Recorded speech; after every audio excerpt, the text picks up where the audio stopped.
కొంతమంది థియాలజీ నేర్చుకున్న తర్వాత కొన్ని ప్రాంతాలలో దేవుణ్ణి ప్రశ్నించే వారిగా తయారయ్యారు. ఈరోజు వాళ్ళు అలాంటి వారిలో కొంతమంది ఉన్నారు. వారి గురించి కూడా మనం చూడబోతున్నాం. Okay, right. చూడండి నెక్స్ట్ పేజ్ నెంబర్ 117, 117లో రండి. Page number 117, page number 117. యేసుప్రభు వారి వ్యక్తులుగా చేసుకున్న ఆ విషయం పూర్తి చేసిన పోయినసారి. ఇప్పుడు యేసుప్రభు వారి యొక్క నిజమైనటువంటి మానవత్వం గురించి 117 పేజీ కింద ఉన్నాను. యేసుప్రభు వారు నిజమైన మానవుడా? యేసుప్రభు వారు నిజమైన మాంసము ఎముకలతో ఉన్న నిజమైన మనుష్యుడు అను లేఖనంలో నిదర్శనం చాలా విరివిగా ఉన్నది. 1 యోహాను 1:3, 1 నుండి 3 వచనాలు, 4వ అధ్యాయం 2-3 వచనాలు చదువుదాము. ఓకే. క్రీస్తు యొక్క నిజమైన మానవత్వం చూపించుటకు కొన్ని ఉదాహరణలు క్రింద ఇవ్వబడినవి. కొన్ని రుజువులు ఆయన నిజమైన మానవుడు అనే దానికి. ఒకసారి చూడండి. 1 యోహాను 1:1-3 వచనాలు. 1 యోహాను 1:1-3 వచనాలు. మేము ఏది చూసినామో మా కన్ను లేదు, మాట్లాడదు, మా చేతులు లేదు, తాకి చూసినా అని కూడా ఉంటుంది. 1 యోహాను రాసిన మొదటి పత్రిక. బైబిల్ తీసి మనం రెఫరెన్స్ తీయాలి, చదువుకోవటం మంచిది. ఎందుకంటే మనకు స్పష్టంగా అవగాహన వస్తుంది. యోహాను రాసిన మొదటి పత్రిక.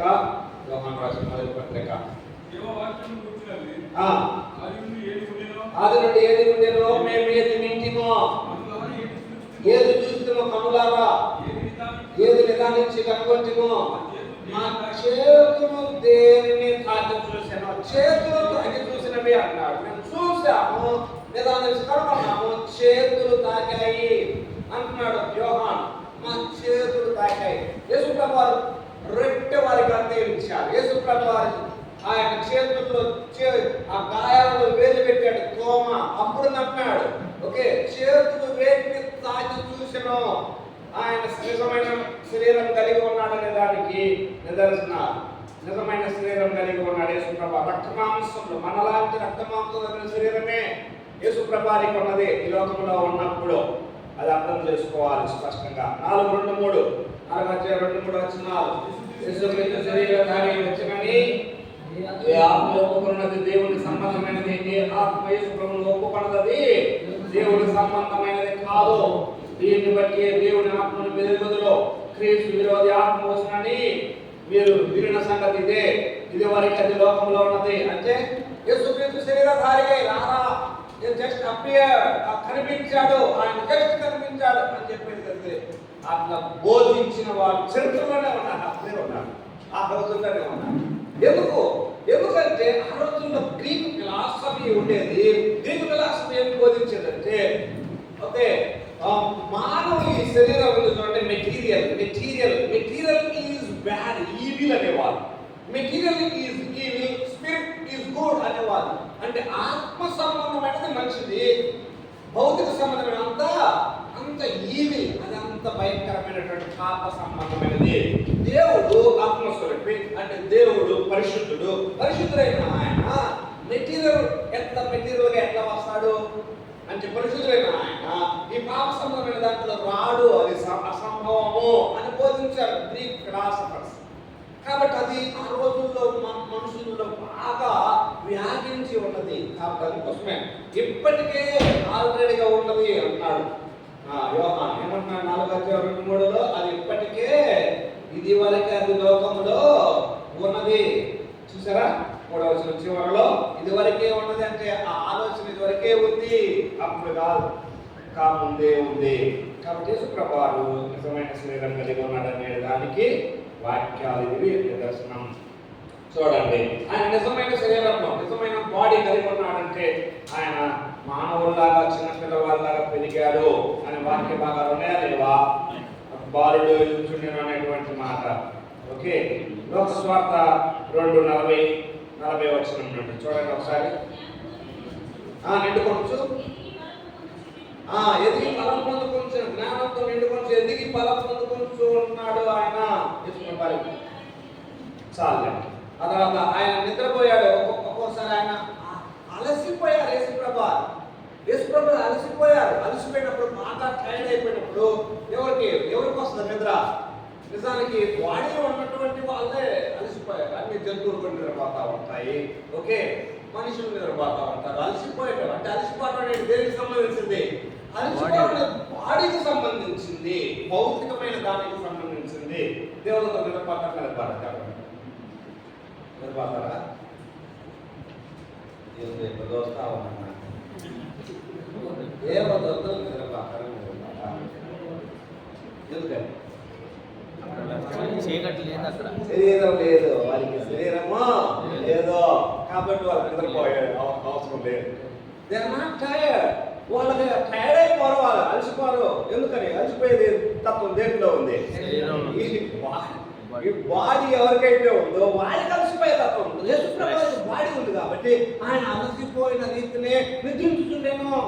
ఆయన పడవలో ఆ విరసంలో దేశం అవతల ఒడ్డుకు పోదాం పదండి అని చెప్పినప్పుడు ఆయన అలసిపోయిన రీతిని అమరం మీద తల అట్లా వాల్చుకొని నిద్రపోతా ఉన్నాడు. ఆయన అలసిపోయాడు. అలసిపోవడం అనేది బాడీకి. కాబట్టి రియల్ బాడీ యేసుప్రభువుకి కలిగి ఉన్న రియల్ బాడీ, ఓకే. ఆయన దప్పికొని ఉన్నాడని, అంతేకాదు ఆయన ఏడ్చడని కూడా ఉంది. యోహాను సువార్త 11వ అధ్యాయంలో లాజరు విషయంలో ఆయన ఏడ్చాడు. ఏడవటము ఎంత మానవులు కన్నీరు విడిచినది, ఆయన ఏడ్చాడు, ఓకే. కాబట్టి ఆయన అంతేకాదు ఆయన శరీరంలో నుండి రక్తం బయటకు వచ్చింది. ఆయన గాయాల పాలైపోయాడు. బాడీ అంతా గాయాల పాలైపోయేది ఆ యొక్క శిలువ మీద. 19వ అధ్యాయం యోహాను సువార్త మీకు తెలిసిన విషయాలు, అందుకోసం నేను వాటిలోకి వెళ్ళడం లేదు, రెఫరెన్స్లోనికి, ఓకే. కాబట్టి యేసుప్రభువు వారికి నిజమైనటువంటి శరీరం ఉన్నది. అంటే దేవుడుగా ఉన్నటువంటి ఆయన నిజమైన శరీరాన్ని ధరించుకొని మానవుల మధ్యలో నిజంగా సంచరించినాడు. 33.5 సంవత్సరాలు నిజంగా సంచరించాడు. ఆయన నిజమైన మానవుడు, ఓకే, రైట్. నెక్స్ట్ కిందకి రండి. అక్కడ మనం చూస్తే అక్కడ బాక్స్ ఏమున్నది అంటే యేసుప్రభువు నిజమైన మానవుడు కాకపోతే ఉండేటువంటి చిక్కులేంటి? యేసుప్రభువు నిజమైన మానవుడు కాకపోతే ఇంకా నిజమైన మానవుడు కాకపోతే ఇప్పుడు బలుల మీద ఆధారపడాలి, ఓకే. ఆ బలులన్నీ ఎవరికో ఎదురు చూస్తూ ఉన్నాయి. పర్ఫెక్ట్ బలి, పరిపూర్ణమైనటువంటి బలి, మానవులందరి కోసం ఒకే ఒక్క ఫైనల్ బలి ఆయన రాబోతున్నాడు. ఆయన అర్పిస్తాడు. అది చివరి బలి, ఓకే. అదొకటి. రెండవది, మానవులకు ఇంకొక ఒక రకంగా ఎవరి మీద ఎవరు రక్షించగలిగేవారు అనేటువంటి ఆధారం ఉండదు. ఆయన నిజమైన మానవుడు కాకపోతే, ఆయన నిజమైన మానవుడు కాకపోతే రక్షించేది ఎవరు రక్షిస్తారు అనేటువంటి అదే ఎదురు చూస్తూనే ఉండాలి, ఓకే, రైట్. నెక్స్ట్ చూడండి కింద 118వ పేజీలో ఫాలో అవుతున్నారా? హైపోస్టాటిక్ యూనియన్ అని ఉంది. హైపోస్టాటిక్ ఐక్యత. హైపోస్టాటిక్ ఐక్యత అంటే ఇక్కడ అర్థం ఏంటంటే ఒకే శరీరం, ఒకే బాడీలో దేవుడు మానవుడు ఎట్లా ఉండగలడు? ఒకే బాడీలో దేవుడు మానవుడు ఒకేసారి ఎట్లా ఉండగలడు? అది ఇక్కడ ప్రశ్న, ఓకే. ఇక్కడ చూడండి దాన్ని, ఓకే. సాంప్రదాయ ప్రకటన అనేది ఆర్థోడాక్స్ స్టేట్మెంట్. అక్కడ చూడండి, పర్సన్ ఆఫ్ క్రైస్ట్ యేసుప్రభువు గురించి, వ్యక్తిత్వం గురించి ఏమని అన్నారు వారు అంటే పూర్వకాలం నుండి నమ్మేటువంటి ఒక నమ్మకం. సాంప్రదాయ ప్రకటన అంటే పూర్వకాలం నుండి మన పితరులు అంటే చర్చ్ ఫాదర్స్ ఏం నమ్ముతున్నారు? యేసుక్రీస్తు నిజమైన దేవుడు మరియు నిజమైన మానవుడు. ఫాలో అవుతున్నారా? పూర్తిగా దైవ స్వభావం మరియు పూర్తిగా మానవ స్వభావము, ఓకే. ఒకే వ్యక్తి యందు నిత్యముగా వేరుపరచలేనంతగా కలిసి ఉన్నవి. అంటే డియిటీ అండ్ హ్యుమానిటీ, దైవత్వము మానవత్వము ఒకే వ్యక్తిలో ఒకేసారి 100% ఉన్నవి. 100% ఉన్నవంటే మనకు యేసుప్రభువు చేసినటువంటి అద్భుతాలు ఏమి రుజువు చేస్తున్నాయి? దయ్యాలు పారిపోతా ఉన్నాయి, రోగాలు బాగవుతా ఉన్నాయి, చనిపోయిన వారే లేస్తా ఉన్నారు. అవన్నీ ఏ రుజువు చేస్తా ఉన్నాయి? ఆయన యొక్క దైవత్వం. ఆయన ఇప్పుడు మనం చూసిన అలసిపోయాడు, ఆకలితో ఉన్నాడు, ఏడ్చాడు, ఆయనకు చేతులు తాకి చూశారు. ఇవన్నీ ఏం రుజువు చేస్తున్నాయి? ఆయన యొక్క మానవత్వాన్ని. కాబట్టి ఆయన మానవత్వము, ఆయన దైవత్వం అనేటువంటి ఒకే వ్యక్తిలో 100% ఆయనలో 100% ఒకే వ్యక్తిలో 100% దేవుడు, 100% మానవుడు, ఒకేసారి ఉన్నాడు. ఓకే, దాంట్లో ఏ మాత్రము ఒక స్వభావానికి వ్యతిరేకంగా మరొక స్వభావము లేదు. దైవత్వానికి వ్యతిరేకంగా మానవత్వం లేదు, మానవత్వానికి వ్యతిరేకంగా దైవత్వము లేదు. ఇది చర్చ్ ఫాదర్స్ అంతా నమ్మేది. అయితే సంఘ చరిత్రలో కొన్ని తప్పుడు ఆలోచనలు కూడా వచ్చాయి. ఆ నెక్స్ట్ పేజీలో అదే ఉన్నది. చూడండి, 4 సంఘ ఆలోచన సభలు, చర్చ్ కౌన్సిల్స్ అంటారు. సంఘ ఆలోచన సభలు అంటే చర్చ్ కౌన్సిల్స్.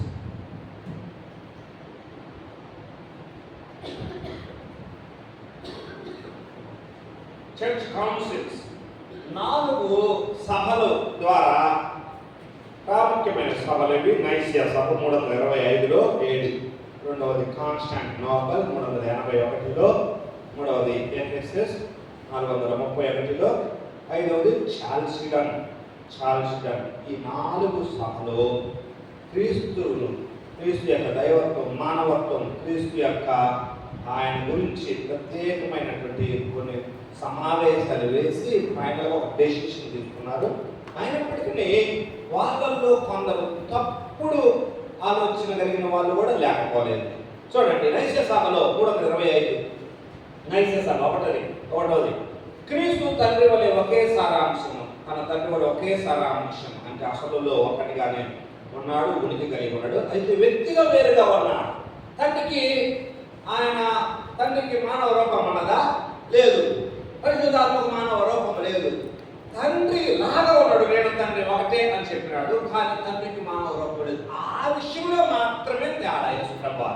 ఓకే, చూడండి. అయితే ఇంకొక వ్యక్తి ఇక్కడ ఉన్నాడు, ఏరియస్ అనేటువంటి వ్యక్తి ఉన్నాడు రైట్ సైడ్ లో, పేజీ నెంబర్ 119 రైట్ సైడ్ లో. క్రీస్తు నిత్యమైన వాడు కాదు, కానీ సృష్టించబడిన వాడు అంటాడు ఇతడు. ఏరియస్ అనే అతను, కింద అతని పేరు ఆ లాస్ట్ లైన్ లో ఉంది, అది దాంట్లో. ఓకే, దైవికమైన వాడే కానీ దేవుడు కాదు, నిజమైన దేవుడు కాదు అని ఏరియస్ చెప్పాడు. ఏరియస్ చెప్పింది అది. ఆయన దైవికమైన వాడే, godly man but not God అంటాడు. దేవుని దైవ స్వభావం కలిగి ఉన్నాడు, కానీ దేవుడు మాత్రం కాదన్నాడు. తప్పు బోధనమాట, కొట్టివేశారు, అతను బోధన కొట్టివేశారు. రెండవది కాన్స్టాంటినోపల్ 381లో నైసియా పైన ఉన్న దానితో సమ్మతించి క్రీస్తును పూర్తిగా మానవుడని ప్రకటించాడు. ఏరియస్ ఏమన్నాడు? నిజమైన దేవుడు కాదు అన్నాడు. అంటే ఆయన దైవత్వాన్ని శంకించాడు. ఏరియస్ అనే వ్యక్తి దైవత్వాన్ని శంకించాడు. ఇక్కడ ఇంకొక వ్యక్తి ఉన్నాడు చూడండి, అపోలోనేరియస్ అనేటువంటి ఇతడు ఏమంటాడంటే క్రీస్తుకు మానవ శరీరము, ప్రాణము ఉన్నవి. అక్కడ ఒక పాయింట్ రాసుకోండి, ఈ పాయింట్ అక్కడ లేదు, రాసుకోండి. మానవ ఆత్మ లేదు అంటాడు అతను. ఓకే, యేసుక్రీస్తుకు మానవ శరీరము, ప్రాణము ఉన్నవి, కానీ దైవాత్మ ఉన్నది, మానవ ఆత్మ లేదు అంటాడు అతడు. అపోలోనేరియస్ అనే మానవ ఆత్మ, ఒక మనిషిని మానవుడు అని ఎంచాలంటే, పూర్తిగా పర్ఫెక్ట్ మానవుడు అని ఎంచాలంటే శరీరము, ప్రాణము, ఆత్మ ఉండాలి. ఓకే, శరీరము, ప్రాణాత్మలు 3 ఉండాలి. శరీరము, ప్రాణాత్మలు. ప్రాణం, ఆత్మ 2 కలిసి ఉంటాయని కొంతమంది అంటారు, ప్రాణం వేరు, ఆత్మ వేరని కొంతమంది అంటారు. దాని గురించి చాలా మంది రకరకాల ఆలోచనలు ఉన్నవి. ఏదేమైతేనేమి ప్రాణము, ఆత్మ అంటే ప్రాణం వెళ్ళిపోయినప్పుడే ఆత్మ కూడా వెళ్ళిపోతుందా కదా? విడదీయలేము, ప్రాణాత్మను విడదీయలేము, ప్రాణాన్ని ఆత్మను విడదీయలేము, సెపరేట్ చేయలేము. 2 కలిసి ఉంటుంది. బాడీ వేరు, ప్రాణాత్మలు ఉంటాయి. అయితే ఆత్మ లేదు, మానవ ఆత్మ లేకపోతే ఎట్లా అవుతాడు? మానవుడు ఎట్లా అవుతాడు అంటాడు ఈ అపోలోనేరియస్. మానవ ఆత్మ లేకపోతే మానవుడు ఎట్లా అవుతాడు? పూర్తి మానవుడు కాదు, ఇన్కంప్లీట్ మానవుడు అంటాడు. అది అర్థమవుతుంది? ఈ పాయింట్ అర్థమవుతుందా? ఈ పాయింట్ అర్థమవుతుంది, అర్థం కావట్లేదా? వినండి. ఓకే, అంటే వీళ్ళు ఆ చరిత్రలో, సంఘ చరిత్రలో ఆ క్రీస్తు యొక్క దైవత్వం మీద, మానవత్వం మీద రకరకాల ఆలోచనలు కొంత డీవియేట్ అయినటువంటి వాళ్ళ గురించి ఇందులో వివరణ ఇస్తున్నాం. ఓకే, నెక్స్ట్ ఇంకొక వ్యక్తి ఉన్నాడు. అది 3వ సభ, ఎఫెసస్ సభ 435 జరిగింది. ఆ సభలో ఏమిటి తీర్మానం చేశారు? ఒక వ్యక్తి యందు అనుకుంటే అక్కడ ఒకే అని పెట్టుకుంటే అక్కడ ఒకే వ్యక్తి యందు క్రీస్తు యొక్క మానవ మరియు దైవిక స్వభావంలో పూర్తిగా ఐక్యత కలిగి ఉండమని చెప్పబడింది.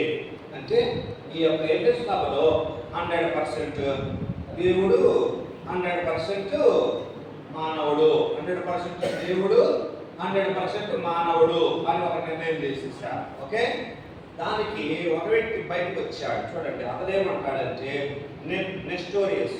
ఓకే, నెస్టోరియస్ అని అతను అంటాడు, పూర్తి దైవత్వమును ఐక్యతను అతడు నిరాకరించాడు. దేవుడు శరీరధారి కాలేడు. ఇందాక మాట్లాడుకున్నాం చూడండి, ఇతని మీద ఏ ఎఫెక్ట్ ఉంది. ఓకే, ఇతని మీద ఏ ఎఫెక్ట్ ఉందంటే గ్రీకుల ఆలోచన, అది ఆ రోజు ఉన్న గ్రీకు ఫిలాసఫీ, గ్రీకు తత్వశాస్త్రపు ఆలోచన. దేవుడు శరీరధారి ఎట్లా అవుతాడు? క్రీస్తు యొక్క దైవత్వం కనబడటంలో మాత్రమే. అంటే జస్ట్ అట్లా కనిపించాడు. యేసుక్రీస్తు అట్లా కనిపించాడు అంటాడు, ఆయన కనిపించాడు. ఓకే, కానీ నిజంగా కనిపించాడే, అంతేగాని దేవుణ్ణి మోసిన వ్యక్తి యేసు ప్రభువారు అంటాడు. దేవుణ్ణి మోసిన వాడే కానీ ఆయన నిజమైన దేవుడు, నిజమైన మనుషుడు కాదు అని అంటాడు. నేను ఆలోచనలో అంటే కొత్త ఏదైనా దేవుడు శరీరధారి కావటం అసాధ్యము, అది ఇతని ఆలోచన అన్నమాట. ఓకే, అర్థం కావాలా? పెద్ద వాళ్ళే, గొప్ప వాళ్ళే, నాయకులే, గొప్ప థియాలజీ తెలుసుకున్న వాళ్ళే. 4వ ఆలోచన చార్ల్స్ డార్విన్ ప్రాంతం. అక్కడ సదాచార స్థానం అంటే అలాగే ఆర్థోడాక్స్ వ్యూ, ఆర్థోడాక్స్ స్టేటస్ అన్నమాట. ఆర్థోడాక్స్ అంటే సాంప్రదాయంగా ఏమి నమ్మారు వాళ్ళు? సంపూర్ణ దేవుడు మరియు సంపూర్ణ మానవుడు విడదీయలేనంతగా ఐక్యం కలిగి ఉన్నాడు. ఒకే వ్యక్తిలో నిత్యముగా ఏ మాత్రం కలవరం లేనంతగా ఐక్యమై ఉండటం. ఒకే వ్యక్తిలో శాశ్వతంగా, ఒకే వ్యక్తిలో. యేసుప్రభు వారికి హ్యూమానిటీ, మానవత్వం ఇప్పుడు ఉందా లేదా? మనం మాట్లాడుకుంటూ యేసుప్రభు వారికి ఇప్పుడు ఉందా లేదా మానవత్వము? ఇప్పుడు ఉందా మానవత్వం లేదా? మాట్లాడండి, ఒకరిద్దరు కాదు, అందరు మాట్లాడండి. యేసుప్రభు వారికి ఇప్పుడు మానవత్వం ఉందా? ఎక్కడున్నాడు ఇప్పుడు ఆయన? పరలోకంలో. ఏ మానవత్వం ఉంది? కన్యమరి గర్భంలో పుట్టినటువంటి మానవత్వమేనా వేరైనా డిఫరెంటా? కన్యమరియా గర్భంలో ఆయనకు ఒక రూపం వచ్చింది కదా, పెరిగి పెద్దవాడయ్యాడని చదివాం కదా. పెద్దవాడే 33.5 సంవత్సరాలు అప్పుడు సిలువ వేయబడ్డారు కదా. సిలువ వేయబడ్డాడు, వేయబడలేదా? డౌట్గా చూస్తున్నారు మీరు. సిలువ వేయబడ్డాడనే దాన్ని కూడా డౌట్ చూస్తున్నారు. సిలువ వేయబడ్డాడు, వేయబడ్డాడు. తిరిగి లేచాడా లేకపోలేదా? తిరిగి లేచాడు కాబట్టి ఆ తిరిగి లేచిన ఆయనే అక్కడికి వెళ్ళాడు, అవునా కదా? తిరిగి లేచినప్పుడు ఏ రూపం ఉంది ఆయనకు? అంతకుముందు ముఖ్య ఉందా? అంతకుముందు చేతులు ఉన్నాయా లేవా? ఏమన్నా మారిందా? ఏమన్నా మారితే వాళ్ళు గుర్తుపట్టే వాళ్ళ శిష్యులు ఏమి మారలా, మొత్తం డిటో. ఏ బాడీ అయితే పెరిగిందో, ఏ బాడీ అయితే వాళ్ళు తాకి చూశారో, ఏ బాడీని అయితే వాళ్ళు గుర్తుపట్టారో అదే బాడీ ఆ బాడీని పైకి వెళ్ళిపోయింది, అవునా కదా? అయితే ఒకే ఒక వ్యత్యాసం ఏంటంటే ఆ బాడీకి ఇక మరణం లేదు. ఆ బాడీ శల్యమైపోదు, పాడైపోయే బాడీ కాదు. ఆ బాడీతో వెళ్ళిపోయాడు ఆయన. ఇప్పుడు ఆ బాడీతో అక్కడ ఉన్నాడు. ఎగ్జాక్ట్గా ఆ బాడీతో ఇప్పుడు అక్కడ ఉన్నాడు, పరలోకంలో ఉన్నాడు ఆయన. ఆ బాడీతోనే రాబోతా ఉన్నాడు, అవునా కదా? ఆ బాడీతోనే వస్తాడు ఆయన. ఎగ్జాక్ట్గా ఏ బాడీతో ఉన్నాడు ఆ బాడీతో. అంటే ఇప్పుడు పరలోకంలో ఆ బాడీ ఉందా లేదా? ఆ బాడీ తిరిగి లేచిన బాడీ ఉంది. అంటే యేసుప్రభు వారికి ఈ యొక్క నిత్యము, అంటే నిత్యం ఎప్పుడైతే మానవ శరీరాన్ని ధరించుకున్నాడో ఇంకా ఎప్పటికీ ఉందా లేదా ఆ బాడీ? ఎప్పటికీ ఉంది. ఎంతకాలం ఉంటుంది? ఎంతకాలం ఉంటుంది చెప్పండి? ఎప్పుడు ఉంటుంది? 1000 ఏళ్ల పరిపాలన రావాలి. సింహాసనం కూర్చోవాలి లేదా? 1000 ఏళ్ల పరిపాలన రావాలా? దావీదు సింహాసనం మీద ఆయన కూర్చోవాలా, పరిపాలన చేయాలి. దావీదు సింహాసనం మీద లిటరల్గా అక్షరార్థం ఇలాంటి సింహాసనం వేస్తారు. అటు కొంచెం పెద్ద కుర్చీ, అంతకంటే పెద్దది వేస్తారు, బంగారం వేస్తారు, వచ్చిన వైడూర్యాలతో చేసింది. ఆ కుర్చీ మీద కూర్చుంటాడు ఆయన. కుర్చీ మీద కూర్చుంటాడు ఆయన, వస్తాడు, ఆయన్ని అందరూ చూస్తారు. ఆ రోజున మనము కూడా ఆయన్ని తాకి చూస్తాం. మాకు తాకి చూశాడు, మనం కూడా తాకి చూస్తాం. ఆ రోజున తాకి చూసే భాగ్యం ఇస్తాడు. ఆయనకు బాడీ, ఆ బాడీ ఎప్పటికీ ఉంటూనే ఉంటుంది అది. కాబట్టి అది ఈ యొక్క చివరికి చార్ల్స్ డార్విన్ దాంట్లో విడదీయలేనంత సంపూర్ణ, ఓకే, కలవరం లేనంత ఒకే వ్యక్తిలో నిత్యముగా ఈ రెండు దైవత్వము మానవత్వము విడదీయలేనంతగా ఉన్నవి. యూటికస్ అనేటువంటి ఇక్కడ ఉన్నాడు ఆ వ్యక్తి అంటాడు, మానవత్వము దైవత్వంలో మింగివేయబడింది అంటాడు. అంటే మానవత్వం ఏది మింగేసింది? చూడండి, మీకు అర్థం కావడానికి ఒక బొమ్మ వేస్తున్నాను. ఇది మానవత్వము. ఓకే, దైవత్వం ఇది.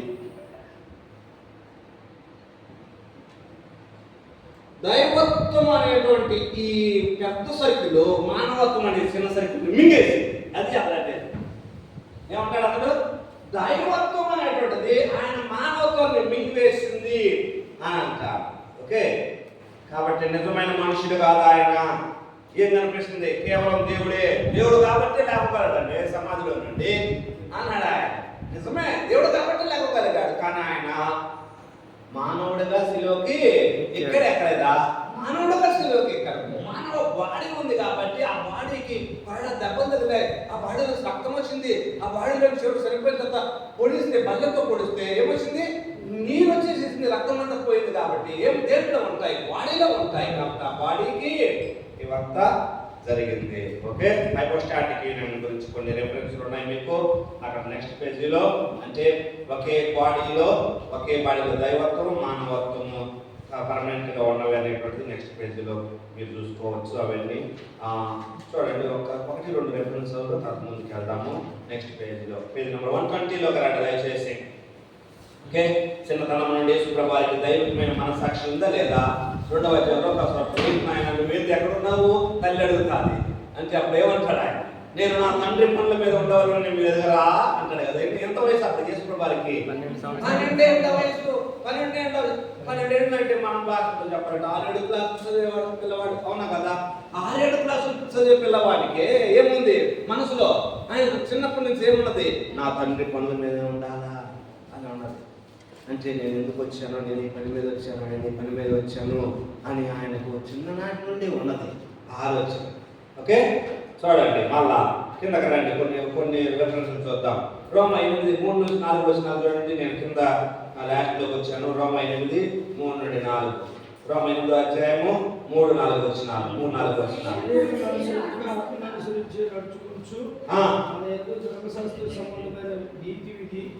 నెరవేర్చబడవలనని పాప పరిహారం నిమిత్తము దేవుడు తన సొంత కుమారుని పాప శరీరాకారంతో పంపి ఆయన శరీరం ముందు పాపము శిక్ష విధించను. దేవుడు తన సొంత కుమారుడిని ఏ శరీరం ఆకారంతో? పాప శరీరంతో అలా అక్కడ ఇంతకు ముందు కూడా దాని గురించి మాట్లాడు. పాప శరీర ఆకారము అన్నాడు. పాప శరీరం కాదు, ఆకారం. అంటే మన శరీరాలన్నీ పాప సంబంధమైనవి అట్లా చెప్తా ఉన్నాడు అక్కడ రోమిల్ రాష్ట్రపత్రికలో పౌలు గారు. ఓకే, కాబట్టి యేసుప్రభు మహిమ శరీరంతో పునరుత్థానుడయ్యాడు అనేటువంటిది మనం చూస్తాం. మహిమ శరీరంతో ఒకసారి చూడండి, 1 Corinthians 13:15, 35, 1 Corinthians 15, 1 Corinthians 15, 1 Corinthians 15:35.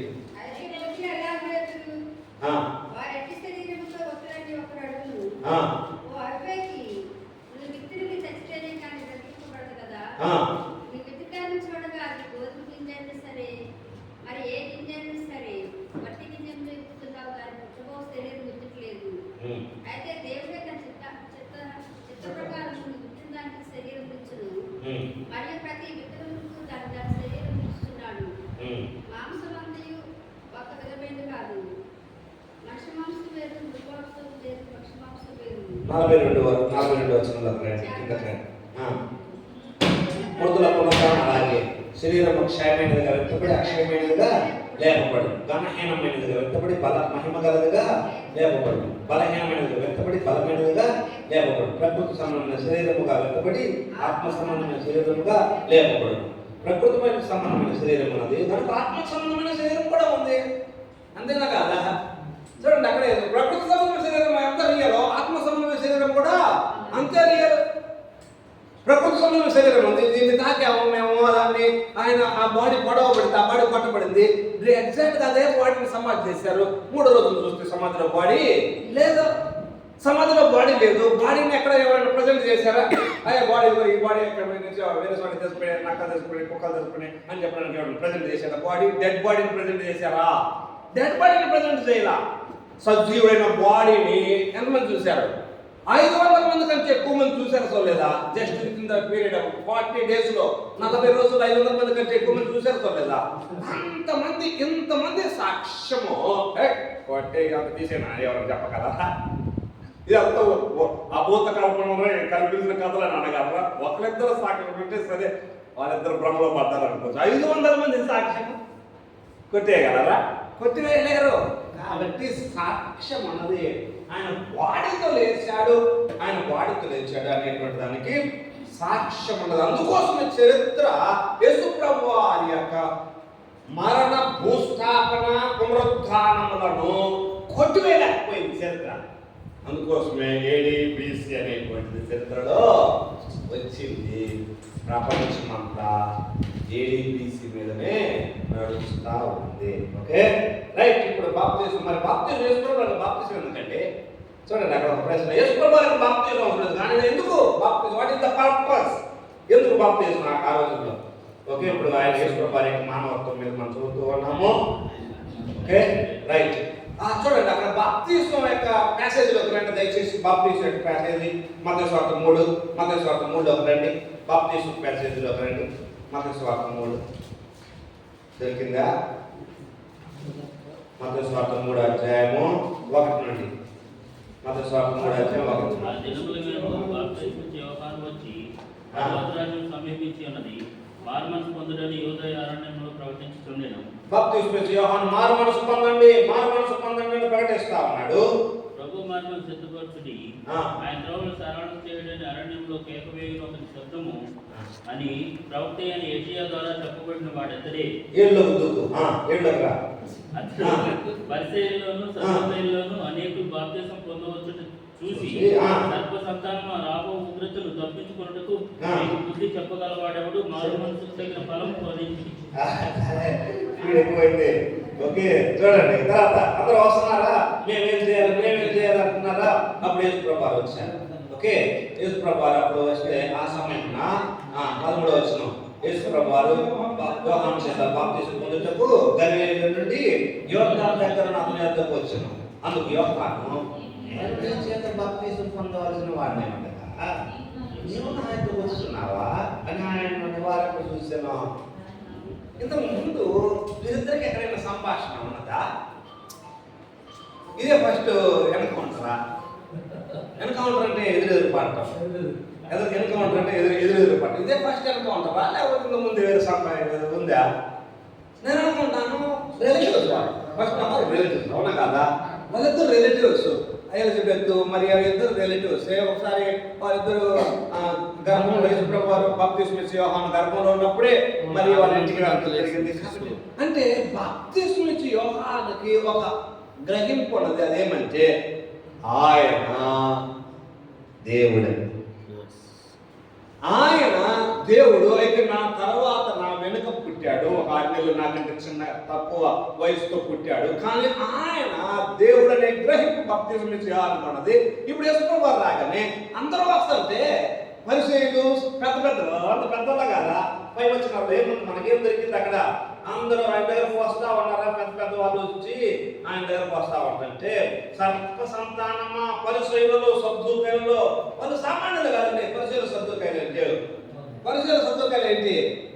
Road వస్తున్నారు అనుకోండి, నమస్తే సార్ అని అందరూ నమస్కారం పడతారు. వాళ్ళని ఏమంటున్నాడు? సర్ప సంతానం. అంటాడు. ఎంత అసలు ఆ మాట ఎంత డేర్ కావాలా? వాళ్ళని సర్ప సంతానమా అన్నారంటే ఎంత డేర్ కావాలంటారు?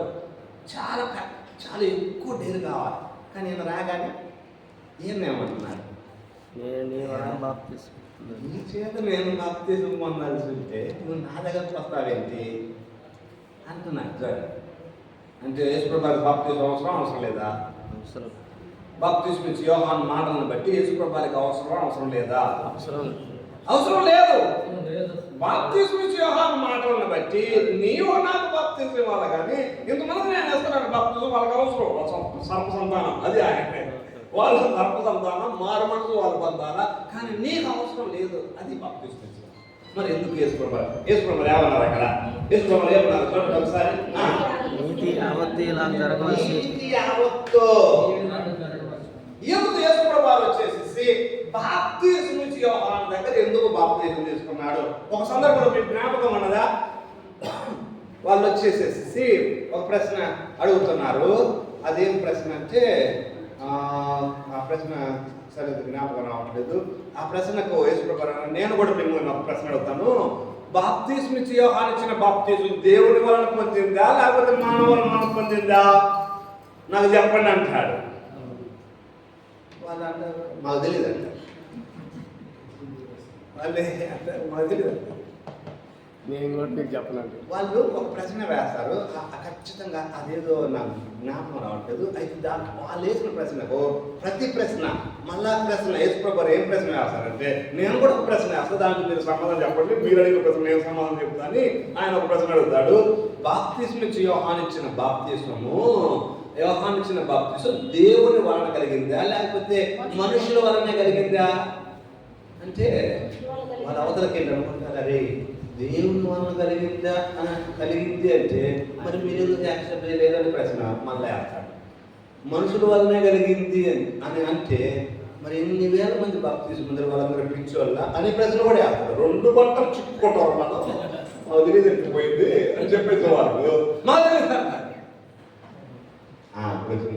నీవు ఏ అధికారం వలన ఈ అద్భుతాలు ఎన్ని చేస్తున్నావు అని వాళ్ళు అడిగిన ప్రశ్నకు నేను కూడా మిమ్మల్ని ఒక ప్రశ్న అడుగుతున్నాను, మీరు నాకు చెప్పండి. ఆయన ప్రతి ప్రశ్న వేస్తాడు.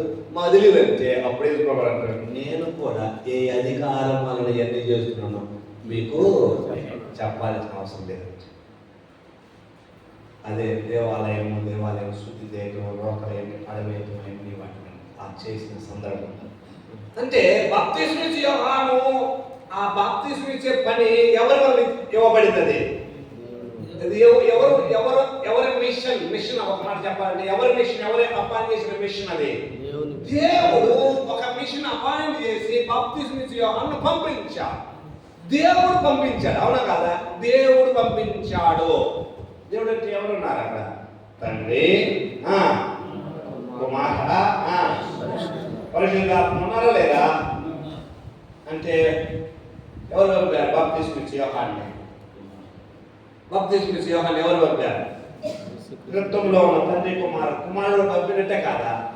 ఇప్పుడు కుమారుడు ఏం చేయాలి? బాప్తిస్మం ఇచ్చే యోహాను యొక్క పనికి నీ పని ఇది సరి అయిన పని అని నేను స్టాంప్ వేస్తున్నాను అని ప్రభు వచ్చి బాప్తిస్మం పొందుతున్నాడు. అదే ఇక్కడ పాయింట్. నీతి యావత్తు ఈలాగు సాగాలి.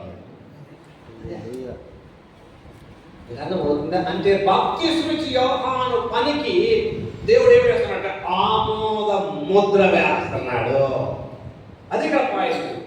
ఓకే, రెండవది ఈ బాప్తిస్మం ఇచ్చే యోహాను సోదరులకు దొరుకుతుంది. నీవు ఎవరికైతే బాప్తిస్మం ఇస్తావో, ఎవరి మీద అయితే పరిశుద్ధాత్మ దేవుడు వచ్చి పౌరు వల్ల వాళ్తాడో ఆయనే మెస్సయ్య, ఆయనే లోక పాపములను మోసుకొని పోయే దేవుని గొర్రెపిల్ల. అప్పుడు నీవు అనౌన్స్ చేయి లోకానికి అని చెప్పేసి యోహానుకి అది ముందే చెప్పబడింది. యేసుప్రభు వారు బాప్తిజం పొందారా? బాప్తిజం పొందగానే ఒడ్డుకు రాగానే ఇదిగో పరలోకంలో నుండి ఒక స్వరం వచ్చిందా రాదు? అక్కడ 16 వచ్చింది చూడండి. బాప్తిజం పొందిన వెంటనే నీళ్ళలో నుండి ఒడ్డుకు వచ్చాను, ఆకాశం తెరవబడను, దేవుని ఆత్మ పౌరములే దిగి తన మీద వచ్చిన చూసాను.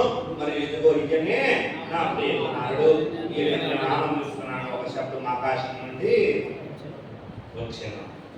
అది యోహాను సువార్తలో అక్కడ ఉంటుంది. మీరు జాగ్రత్తగా చూస్తే ఎవరి మీదకి పౌరం దిగి వచ్చిన నీవు నువ్వు ఆయనే మెస్సయ్య అనేటువంటి విషయం ముందే యోహానుకు చెప్పబడింది.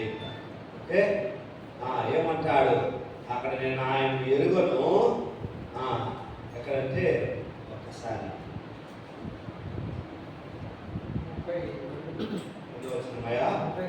32 యోహాను సాక్ష్యమిస్తూ ఏమంటున్నాడు? ఆత్మ పావురముల ఆకాశం నుండి దిగొచ్చిన చూసుకుని ఆ ఆత్మ ఆయన మీద నిలిచెను. ముందే ఇంకేమంటుందంటే నీవు ఎవరి మీద ముందటి వాడు ఎవరు? ఆయన నేను ఆయనను ఎరుగునైతిని కానీ 31 నేను ఆయన ఎరుగునైతిని కానీ ఆయన ఇశ్రాయేలునకు ప్రత్యక్షమగుటకు నేను నీళ్లలో బాప్తిసమిచ్చు వచ్చిందని చెప్పాను. మరి యోహాను సాక్ష్యమిచ్చు ఆ ఆత్మ పౌరమరి ఆకాశం నుండి దిగివచ్చుడు చూస్తుంది. ఆత్మ ఆయన మీద నిలిచెను. నేను ఆయన ఎరుగునైతిని కానీ నీళ్లలో బాప్తిసమిచ్చడం నన్ను పంపినవాడు. ఇక్కడ వచ్చింది మనకు, నీ వెవరి మీద ఆత్మ దిగి వచ్చి నిలుచుటతో ఆయనే పరిశుద్ధాత్మలో బాప్తిస్మిచ్చేవాడనే నాతో చెప్పాను. ఇప్పుడు బాప్తిస్మ ఇచ్చే యోహానుకి ఏం తెలియాలి? ఓ పరిశుద్ధాత్మలో బాప్తిస్మ ఇచ్చే ఆయన ఒక ఆయన రాబోతున్నాడు. ఆయన ఎప్పుడు వస్తాడా అని నేను ఎదురు చూస్తున్నాను. బాప్తిస్మ ఇచ్చిన ప్రతిసారి వీడి మీద ఆత్మ దిగుద్దో పౌరుడు దిగుద్దో అని పరిశీలన చేస్తున్నాడు. బాప్తిస్మ ఇచ్చే ప్రతి ఒక్కరిని పరిశీలన చేస్తున్నాడు బాప్తిస్మ ఇచ్చే యోహాను. ఎప్పుడైతే యేసుప్రభు వారు వచ్చారా, బాప్తిస్మ తీసుకొని నీళ్ళ నుంచి బయటకు వచ్చారా, పరిశుద్ధాత్ముడు పౌరు వలె రావటం జరిగింది. ఆకాశం నుండి ఒక స్వరం రావటం జరిగింది. ఇక్కడ చూడండి, త్రిత్వం కనపడతా ఉండడం వల్ల తండ్రి మాట్లాడుతున్నాడు, పరిశుద్ధాత్మ దేవుడు దిగి వచ్చాడు, కుమారుడు ఎక్కడ కొట్టున్నా నిల్చడం అన్నాడు. ఇప్పుడు స్వరమయ్య నా ప్రియ కుమారుడు. ఎప్పుడైతే ఆయన చూశాడు బాప్తిస్మ ఇచ్చే యోహాను, లోక పాపములను మోసుకొని పోయే గొర్రెపిల్ల నేను ఇక తగ్గాల్సి ఉంది, ఆయన పెంచవలసి ఉన్నది అని చెప్పగానే శిష్యులు ఆయన వెంట బయలుదేరారు. ఎవరు? యోహాను శిష్యులు ఇద్దరు యేసుప్రభు ఆ యోహాను స్వార్థ 1 మీరు తర్వాత చదువుకోండి. అక్కడ యోహాను శిష్యులు ఇద్దరు బయలుదేరి యేసుప్రభు వెంబడించడం మొదలుపెట్టారు. ఆ టైం నుండి యేసుప్రభు ముందుకు వచ్చారు. బాప్తిస్మ ఇచ్చే యోహాను వెనక్కి వెళ్ళిపోయాడు. ఎందుకో ఆయన ప్రజెంట్ చేశాడు. ఇశ్రాయేలీయులకు మెస్సయాని అంటే లోక పాపం మోసుకొని పోయే గొర్రె పిల్లని పరిచయం చేశాడు. ఈయన వెనక్కి వెళ్ళాల్సి ఉండగా వెనక్కి వెళ్ళాలి. అందుకు బాప్తిస్మ ఇచ్చే యోహాను ఎందుకు ఈ యేసుప్రభు ఎందుకు బాప్తిస్మ పొందారంటే ఈయన ప్రపంచానికి తెలియాలి. ఈయన ద్వారా ఆత్మలో బాప్తిస్మ అనేటువంటిది రాబోతుంది.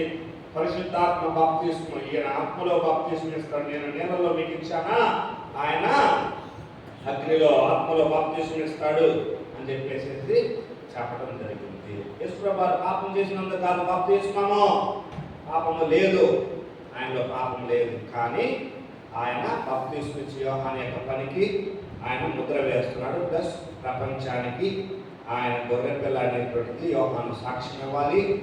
అది ఎప్పుడైతే ఆత్మ పౌరం వలె రావడం జరుగుతుందో అప్పుడు తెలుస్తుంది బాప్తిస్మ ఇచ్చే యోహానికి. యోహానుకు తెలియాలి. అందుకో యేసుప్రభు నీతి యావత్తు ఇలాగ జరగటం అన్నదాకా మత్తయి స్వార్థలో స్పష్టంగా లేదు, యోహాను స్వార్థలో ఇక్కడ కంప్లీట్గా మనకు ఉన్నది. Okay, right. నెక్స్ట్ బాప్తిస్మ ఇచ్చిన వెంటనే ఆయన బాప్తిస్మ ద్వారా యేసుప్రభు ఏ సందేశం ఇస్తున్నాడు మనకు? ఆయన బాప్తిస్మ ద్వారా యేసుప్రభు ఏ సందేశం ఇస్తామన్నాడు అంటే యేసుప్రభు వారు మనకు నేర్చేటువంటిది ఏంటంటే ఆయన అంత నీవు నాకంటే ప్రముఖుడవు, నీవు నాకంటే గొప్పవాడు అని అయినా కానీ ఆయన తగ్గింపు మనం చూస్తా ఉన్నాం. అది మనం చూడాల్సింది. ఆయన తగ్గింపు ఎంత తగ్గించుకుంటున్నాడో బాప్తిస్మ ఇచ్చే యోహాను దగ్గరకు వచ్చి తగ్గించుకుంటున్నాడు. మన విషయంలో మన జీవితంలో కూడా అది ఒక మాదిరి. Okay, right. నెక్స్ట్ ఆయన శోధన, యేసుప్రభు వారికి శోధన. ఇప్పుడు శోధించబడటము, దేవుడు శోధింపబడనేనాడు కదా. ఓకే, ఏ విషయంలో యేసుప్రభు వారు శోధించబడ్డారు? ఎందుకు శోధన వాళ్ళ ఉద్దేశం ఏంటి? యేసుప్రభు వారు ఇతర మనుషులు వాళ్ళే మనుషునిగా శోధింపబడ్డాడు. ఇక్కడ అది పాయింట్. యేసుప్రభు వారు శరీరంతో ఉన్నారు కాబట్టి ఆయన శోధించబడ్డాడు. శోధన ఎలా కాదా? సాతాను వచ్చేసేసి యేసుప్రభుకి ఇప్పుడు శోధన అది మనకు మత్తయి సువార్తలో వెంటనే అరణ్యంలో కొనుకోబడను, పరిశుద్ధాత్మ చేత నడిపింపబడను, 40 దినములు ఉపవాసం అన్నాడు. ఆ తర్వాత సాతానుడు వచ్చేసేసి శోధిస్తా ఉన్నాడని వాక్యంలో మనం చూస్తాం. సాతానుడు రావడంతోనే ఏమంటున్నాడు? రావడంతోనే ఈ రాళ్ళు బిడ్డలుగా తెలుసుకోవాలన్నాడు కదా. 10 రోజులు ఉపవాసం అనుకోండి, వెంటనే మనం ఏం అరే ముందు అసలు రెడీ చేయడం, భోజనాలు రెడీ చేయట్రా కదా, అన్నా కదా. రాళ్ళు బిడ్డలుగా చేసుకోవచ్చుగా, బిడ్డలుగా చేసుకోవచ్చా చేసుకోవాలి, శక్తి ఉందా లేదా చేసుకోవడం వారికి? ఆకలితో ఉన్నాడు, రాత్రున్నట్లుగా చేసుకునే శక్తి ఉందా లేదా? ఎవరు మాట చెప్తున్నాడు? చెప్పేది ఎవరు? సలహాదారు. ఎవరు సలహాదారు సాతాను సలహాదారు. కాబట్టి మనుషులు పెట్టేవాళ్ళు కాదు బ్రతికేదాకా. వెంటనే వాళ్ళు వేసిన ప్రశ్నకు మనుషులు పెట్టేవాళ్ళు కాదు బ్రతికేది, దేవుని నటుండే ప్రతి మాట వాళ్ళు పొందుతాడు అన్నాడు. కాబట్టి శోధన రియల్. ఆకలి అవుతుంది కాబట్టి దేశప్రభానికి మానవ శరీరంతో ఉన్నాడు. కాబట్టి ఈ శోధనలో సాతానుడు ఎట్లా వచ్చాడంటే ఏదైనా తోటలో ఆదాము హవ్వ దగ్గర కూర్చున్నట్టుగా వచ్చాడు. ఇక్కడ సాతానుడు యేసుప్రభు దగ్గరికి. ఇప్పుడు ఈయన ఫెయిల్ అవుతాడా, పాస్ అవుతాడా? ఇది ఇక్కడ పాయింట్. యేసుప్రభు ఏం చూపిస్తున్నారంటే మనకు ఆదాము హవ్వలు ఫెయిల్ అయ్యారు, కానీ కడపటి ఆదాము ఫెయిల్ కాడు. ఈ కడపటి ఆదాము దేవుడు మనుషుడు, దేవుని నోట నుండి వచ్చే ప్రతి మానవాలను పొందుతాడు అనే దానికి రుజువు చేస్తున్నాడు. అంటే మనకి ఏంటి ఈ శోధనలో యేసుప్రభు నేర్పేది ఏంటి? వాక్యం మీద ఆధారపడితే మీరు సాధారణ శోధనను జయించగలరు అని చెప్తాం. ఆ శోధనలో మీరు చూస్తే మొదట ఆకలితో కూడింది, రెండవది ఏమంటున్నాడు శోధకుడు. చూడండి 3వ అధ్యాయం 4వ అధ్యాయంలో రెండవది నెక్స్ట్ వ్యక్తి వలన కాదు, దేవుని నోటి నుండి చెప్పేది మాట అయిపోయిందా? నువ్వు అపవాది పరిశుద్ధ పట్టణం తీసుకొని పోయి 5వ వచనం, దేవాలయం శిఖరమున నిలబెట్టి దేవుని కుమారుడు కిందకు దూకు, నేను ఎందుకు పట్టుకుంటారు కదా దూతలు అంటున్నాడు. ఈ దేవుడిని నువ్వు శోధించకూడదు అని చెప్పేసి రాయబడి ఉన్నదని వాక్యం మరలా వాక్యం ప్రభువ. ఆ తర్వాత అతను కొండ మీద ఆయన తీసుకొని పోయి ఆ లోక రాజ్యాలన్నింటినీ చూపించి నాకు సాగిలపడి నమస్కారం చేసి వీటన్నింటినీ నీకు ఇస్తా అంటున్నాడు. నాకు సాగిలపడి నమస్కారం చేసి వీటన్నింటినీ నీకు ఇస్తా అన్నాడు.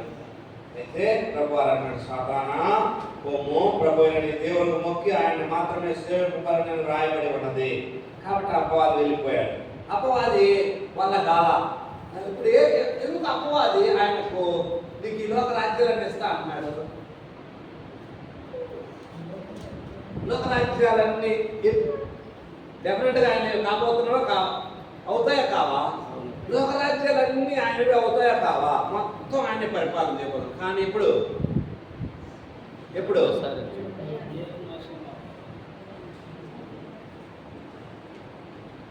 సిలువ తర్వాత, అవునా కాదా? కానీ సాతాను ఎప్పుడు ఇస్తా అన్నాడు? ఇక్కడే ఇస్తా అన్నాడు. సిలువ ముందు ఇస్తా అన్నాడు. సిలువ తర్వాత ఆయన ప్రణాళిక, సిలువ తర్వాత ఆయనకు మొత్తం చెందాల్సి ఉంటుంది. అంటే సాతాను ఏమంటున్నాడు? నువ్వు జావకూడదు అది వాడనే సాతాను అది నీకు రాజ్యాలు ఇస్తా అంటే దేవుడి ప్రణాళిక ఏముంది? దేవుడి ప్రణాళిక అది కాదు దేవుడి ప్రణాళిక. యేసుప్రభువు సూటిగా అంటుంది, దేవుని ప్రణాళిక ఏంటంటే నేను సిలువకి ఎక్కితేనే సుబ్బారావు రక్షించబడతాను. నేను సిలువకి ఎక్కితేనే అలనాటి పితరుల యొక్క నిరీక్షణ ఉంది. గొర్రెల యొక్క మేకల యొక్క రక్తంను బట్టి కాదు మానవులకు విమోచన. ఇదిగో శిలువ మీద సిద్ధించబోయే లోక పాపాలు మోసుకొని పోయి ఈ గొర్రె పిల్ల వలన వాళ్ళు కూడా విశ్వాసం బట్టి, ఆనాటి నుంచి విశ్వాసం బట్టి ఈ యొక్క గొర్రె పిల్ల ఎక్కడ మరణించడం వల్ల వాళ్ళ పాపాలన్నిటికీ పరిష్కారము. సాతాను అంటున్నాడు, అది జరగకూడదు, అందరూ విమోచించబడకూడదు, నీకు రాజ్యం ఇస్తా, నాకు మొక్కు అంటున్నాడు సాతాను. యేసుప్రభువు అని యేసుప్రభువు ఆయన ఎంత జయించాడో. దేవుడు మనకేం నేర్పుతున్నాడో తెలిసిన వాక్యము మీరు అర్థం చేసుకుంటే, వాక్యము మీరు కనుక అర్థం చేసుకుంటే నీ గురించి దేవుని ప్రణాళిక ఎంత గొప్పగా ఉందో అది అర్థం చేసుకుంటావు. అంత గొప్పగా ఉంది కాబట్టి నీకు వచ్చేటువంటి చిన్న శోధనలు ఉంటాయి, భ్రమ పెట్టే శోధనలు ఉంటాయి, వాటిలో నీవు పడవు అని దేవుడు యేసుప్రభువు అది నేర్పుతున్నాను. ఈ శోధన అది యేసుప్రభువు నేర్పేది. ఓకే రైట్, ముందుకు వెళ్దాం. ప్లీజ్ ఫాలో ఆయన. ఓకే కిందకు రండి. పరిశుద్ధాత్మ శక్తిలో వాక్యం మీద ఆధారపడుదల శోధనను ఎదుర్కోగలం యేసుప్రభువు చూపించారు. ఓకే, దేవునిగా యేసుప్రభువు శోధింపబడ్డాడు. పాపం లేని రక్షకుడుగా ఆయన పాపం లేనివాడు శోధించబడ్డాడు. అయినా కానీ ఆయన శోధనలో దాన్ని బట్టి ఆయన పాపము లేదు అని నిరూపించబడింది. ఫిబ్రవరి 7:26 నుండి 28 వచ్చిన చూడండి. ఫిబ్రవరి 7:26 నుండి 28 వచ్చిన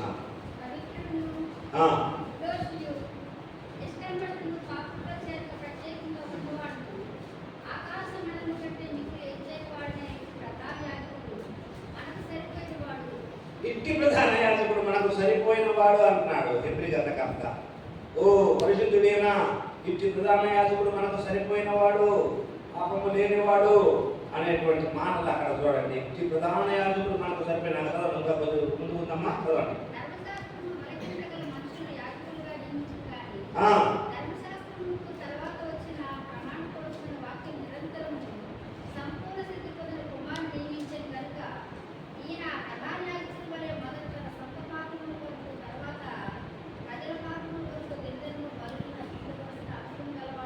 చూడండి, ప్రధాన యాజకుడు అయితే ఈ లోకంలో ప్రధాన యాజకుడు అయితే తన సొంత పాపముల కోసం బలు అర్పించాలి, తర్వాత మనుషుల పాపాల కోసం బలు అర్పించాలి. కానీ ఈయన తన పాపాల కోసం బలు అర్పించాల్సిన అవసరం లేదు. ఓకే, తను తాను అర్పించుకున్నప్పుడు ఒక్కసారి పని చేసి ముగించాడు. ఓకే, కాబట్టి ఆయన తను అర్పించుకున్నప్పుడు ఒకేసారి యాక్సెప్టబుల్ అయిపోయింది. పాపము లేనివాడు ఆయన, యేసుప్రభు వారి పాపము లేనివాడు. నెక్స్ట్ పేజీలో 223వ పేజీలోనికి కొన్ని రెఫరెన్స్లు ఉన్నవి ఆ యొక్క శోధన గురించి. 3:1-7 ఆదాము హవ్వల శోధింపబడిన తీరు అక్కడ ఉన్నది. Okay, right. పరిశుద్ధాత్మ శక్తి మీద, దేవుని వాక్య సత్యం మీద ఆధారపడితే మనం శోధనలు జయిస్తాము. యేసుప్రభు వారు ఇక్కడ చూడండి 2 బ్లాక్ లెటర్స్తో ఉన్నాయి. యేసుప్రభు పాపము లేనివాడు. ఎందుకు?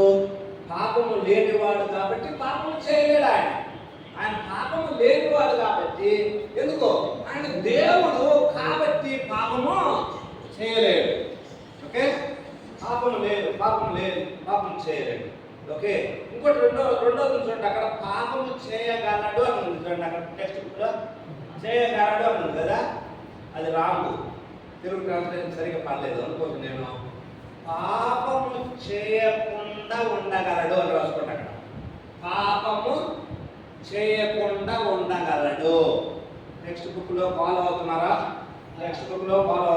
123వ పేజీ, 123వ పేజీలో అక్కడ 1-2 అని ఉంది. మధ్యలో పాపము లేనివాడు అంటే ఆయన పాపము లేనివాడు, ఆయన దేవుడై ఉన్నాడు కాబట్టి పాపం లేదు ఆయనలో.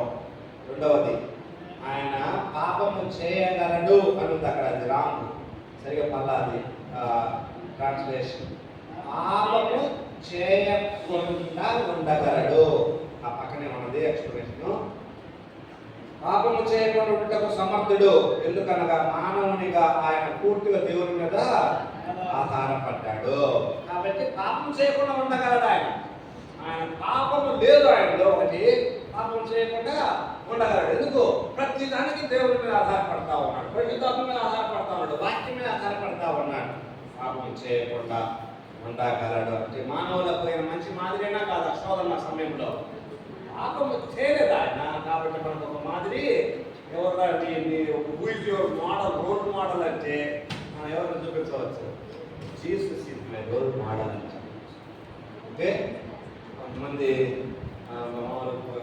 బైక్ మీద ఫాల్ట్ ఉన్నటువంటి వాళ్ళు ఏదో, కానీ ఏ ఫాల్ట్ లేనటువంటి వాళ్ళు ఎవరయ్యా అంటే కేవలము యేసుక్రీస్తే ఆయనకు రోల్ మోడల్ అని చెప్పవచ్చు.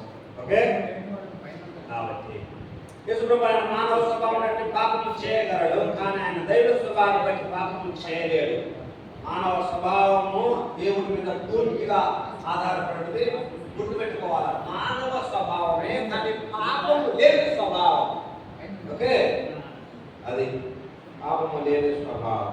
ఆయన యోసేపు మరియలకు పుట్టిన వాడు కాదుగా, అవునా కదా? చెప్పాం ముందే, కన్యక ద్వారా జన్మించిన వాడని చెప్పాం కదా. కాబట్టి ఆయనలో పాపపు ఆ జీన్స్ లేవండి. అది ఇక్కడ పాయింట్ మీకు అర్థం కావడానికి. ఏంద్రా ఈ కాయలన్నీ చేదుకొని అంటే ఆపకాయలు చేదుకొనక ఏమన్నా తీయకుంటాయి ఆ మామిడికాయలాగా అని చెప్పవచ్చు. ఎందుకని అవి ఎందుకు చేదుకున్నాయి? వాటిలో ఏముంది? జీన్స్. వేపకాయలలో వేప వేర్లలో నుండి వచ్చిన జీన్స్ ఉన్నాయి, అందుకోసం చేదుగా ఉన్నది. కాబట్టి ఆ జీన్స్ యేసుప్రభువులో లేవు. అట్లా ఏంటి? పాపపు జీన్స్ లేవు, ఆయన లోనికి రాలా. పాపపు జీన్స్ రాలేదు, ఎందుకంటే ఆయన తల్లిదండ్రుల సంతానము కాదు. అది ఒకటి గుర్తుపెట్టుకోండి. కాబట్టి పాపం చేసే పరిస్థితి లేదు. పాపం చేసి ఒకవేళ యేసుప్రభువు పాపం చేయాలనుకుంటే చేయగలడా? ఎవరైనా ఆలోచించారు? యేసుప్రభువు పాపం చేయాలి అసలు ఆలోచన లేదు. దేవుడు కదా ఆయన. అది సైడ్ చేసిన దేవుడు అనే భాగాన్ని సైడ్ చేస్తే కేవలం మానవుడి మీదనే ఫోకస్ చేస్తాం. యేసు ప్రభు ఫస్ట్ ఆఫ్ ఆల్ దేవుడు. దేవుడు పాపము చేయగలడా అని అంటే యేసు ప్రభు వారు పాపం చేయాలనుకుంటే చేసి ఉండేవాడా అని అంటున్నాం. చూడండి, అసలు ఆ స్టేట్మెంటే రాదు. ఎందుకంటే ఇప్పుడు చేస్తే దేవుడు అసలు ముందు ఆయన దేవుడు, అసలు చేసే అవకాశం లేదు, అసలు లేదు, ఆలోచన లేదు. ఆయన దేవుడు కాబట్టి మానవ శరీరాన్ని ధరించుకున్నాడు. శరీరం మనం మామూలుగా మనం అందరం ఏం ఆలోచిస్తామంటే ఈ లిమిటేషన్స్లోనే, ఈ పరిధిలోనే ఆలోచిస్తాం. కానీ ఆయన బియాండ్ అవర్ లిమిటేషన్స్. ఆయన మానవ అసలు వీటన్నిటికీ మించిన వాడు. మనం ఈ ఆలోచనతోనే ఆలోచిస్తా ఉంటాం. అందుకోసమే ఆయన కూడా తీసుకొచ్చి దేవుడు పెడతాం, ఈ ఆలోచనలోనే పెట్టేస్తాం. అది కాదు, ఆయన దేవుడు. ఆ దేవుడు పాపం ఎట్లా చేస్తాడు? అసలు చేసే ఆలోచనే లేదు. ఓకే, అయితే శోధన లేడా కాదా? వాక్యం మీద ఆధారపడ్డాడు లేదా? ఆధారపడ్డాడు. అతను ఎదిరించాడు. ఆదాము హవ్వలు పాపం చేయకుండా ఉండే వాళ్ళ ఉండే అవకాశం ఉందే లేదా? సాధారణ అన్నాడు, ఈ పండు దేవుళ్ళగా అవుతారు తినండి అంటే అవన్నీ కళ్ళబొల్లి మాటలు మేము అన్నాము అని అనుకోండి, ఏమయ్యాది? యేసుప్రభువు వారి నుంచి అబ్బాయి వెళ్ళిపోలేదా? నాన్నతో పని ఏంటంటే వాడు ఆ రోజు వెళ్ళిపోయాడు. ఆ మధ్య అక్కడ చెబుతాం, ఆ రోజు వెళ్ళిపోతే మనం అంతా ఉండేది కదండి సృష్టి అన్నారు. ఎవరు అసలు క్లాస్ ఆ రోజు వెళ్ళిపోతే మీరంతా సృష్టి ఉండేది కాదండి, ఈ బాధలు ఉండేవి కాదు అన్నారు. ఎవరు? ఈ సృష్టి అసలు సృష్టి మనమే ఉండేవాళ్ళం కాదండి. వాడు ఆ రోజు వెళ్ళిపోతే మనం ఉంటామా ఉండమా చెప్పండి? ఉంటాం మనమంతా. ఎందుకు? ఆశీర్వాదం. అంత ముందే ఆశీర్వదించాడు, మీరు ఫలించి అభివృద్ధి చెంది విస్తరించి భూమిని నింపి దాన్ని లోపరుచుకోండి అని చెప్పాడంటే మీకు పిల్లలు, వారికి పిల్లలు, ఈ పిల్లల లైన్లో సూపర్రావు పిల్లలు, వాడి పిల్లలు దేవుని ప్రణాళికలో ఉంది. అవునా కదా? దేవుని ప్రణాళికలో ఉంది. ఆ రోజు సాతాను మాటలు విని ఉండకపోతే ఒకటే జరిగేది ఏమంటే, ఈ రోజు వరకు ఆదాము హవ్వలు ఉండేవాళ్ళు, నోవహు ఉండేవాడు చెప్పండే కదా. ఈ బాధలు, ఈ కరువులు ఇవన్నీ ఉండేవి కావు. ఈ కరువులు, కష్టాలు, రోగాలు, షుగర్, బీపీలు, ఓకే, అప్పుడు ఈ సమస్యలు ఉండేవి కావు. భూమి అంతా నిండుతా ఉండేవాళ్ళు. ఏంటి ఆ పంటతా ఉంటే భూమి అసలు విస్తారంగా పంటలు పడుతుంది. మనం కూడా 100 ఏళ్ళు, 500 ఏళ్ళు, 600 ఏళ్ళు, 1000 ఏళ్ళు ఇంకా పడుతూనే ఉంటాం అన్నమాట. ఎప్పుడైతే ఆ పండు తిన్నారో పురుష పెట్టాడు. 930 ఆదాము, నీ టైం 930, అయ్యేసి 969 మెతుషల అక్కడ ఆపేశాడు. ఆపేయడం మంచిదే కాదా? మనిషికి సావు మంచిదా కాదా చెప్పండి? ఎందుకు? చూడండి, సావకుండా ఉంటే పాపంతో అట్లనే బతుకుండేవాళ్ళు. అవునా కాదా? సాగు రావడం కూడా మంచిదే. ఎందుకంటే చనిపోవడంతో విశ్వాసం ఉంచారా దేవుడు చూస్తారు. సావు లేదనుకోండి, పాపం ఆల్రెడీ చేసేసారు కదా, పాపం ఆల్రెడీ చేశారు కాబట్టి ఆ పాపము భరించుకుంటూనే బ్రతకాల్సి వచ్చింది. కాబట్టి అది కూడా మేలుకే పెట్టాడు దేవుడు. మరణం కూడా మేలుకే పెట్టాడు. ఇప్పుడు ఇంకా స్పీడ్గా వెళ్తున్నాము. ఎంత అప్పుడు 930 అంటే చాలా దేవుడు నా ఇన్ని సంవత్సరాలు లాగాల, ఇన్ని సంవత్సరాలు లాగాల, అక్కడ పోవాలంటే అనుకునేవాడు. ఇప్పుడు 50-60 అయితే రెడీ అవుతున్నారు జనం కదా. నేను ఇప్పుడే 51లో పడ్డానా, మా దగ్గర ఏముంది సగం అయిపోయింది అన్నాను. సగం కాదు, మా ఫ్రెండ్తో అన్నాను ఏముంది అయిపోయింది అన్నాను. మన లైఫ్ కూడా అయిపోయింది అంటాడు. అంటాడు మా ఫ్రెండ్. అలాగే ఎక్కడ అయిపోయిందిరా, ఇంకా సగమేరా అయిపోయింది, ఒక 50 పథకాలు అన్నాడు. దేవుడికి స్తోత్రం. నేను ఈ మధ్య అనుకుంటున్నాను 100 పథకాలు అనుకుంటున్నాను. నువ్వు కూడా దానికి నా మాటకి నువ్వు కూడా ఏకీభవించా 100 పథకాలు దేవుడికి స్తోత్రం అంటున్నాను. మనం 50-60కే అంటే చాలా స్పీడ్ కదా, వాళ్ళతో పోల్చుకుంటే చాలా స్పీడ్ మనం వెళ్తాం కదా ఎక్కడికి పరలోకానికి. అవునా, చాలా స్పీడ్గా వాళ్ళు 960, 970, 969 హైయెస్ట్, 930 అన్ని సంవత్సరాలు ఆగాల్సి వచ్చింది వాళ్ళు. మనల్ని రెడీ చేయండి అబ్బాయి, తొందరగా రెడీ చేయండి, తొందరగా పిలుచుకుంటున్నాడా. తొందరగా వెళ్తున్నాం మన ఇంటికి. ఓకే, కాబట్టి శోధన, ఆయన ఆదాము హవ్వలు శోధనలో పడిపోయారు, కానీ ఈయన శోధన జయించినాడు. ఓకే, నెక్స్ట్ పేజీ చెప్పండి. నెక్స్ట్ పేజీ చెప్పండి. శోధింపబడటం మరి పాపం చేయకుండాటకు యేసు ప్రభువుకు ఎందుకు ప్రాముఖ్యమైనది? శోధించబడటం అనేటువంటిది మానవులకు, ఇదిగో శోధన వస్తే జయించండి, జయించగలరు, జయించిన ఆయన ఉన్నాడు యేసు ప్రభు అని చెప్పడానికి.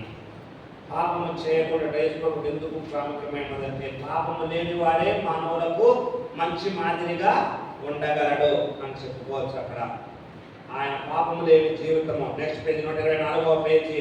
యేసు ప్రభు పాపము లేని వాడిగా ఉన్నాడు ఈ భూమి మీద అని చెప్పేసి ఆ రెఫరెన్స్లో మనం చూస్తా ఉన్నాము.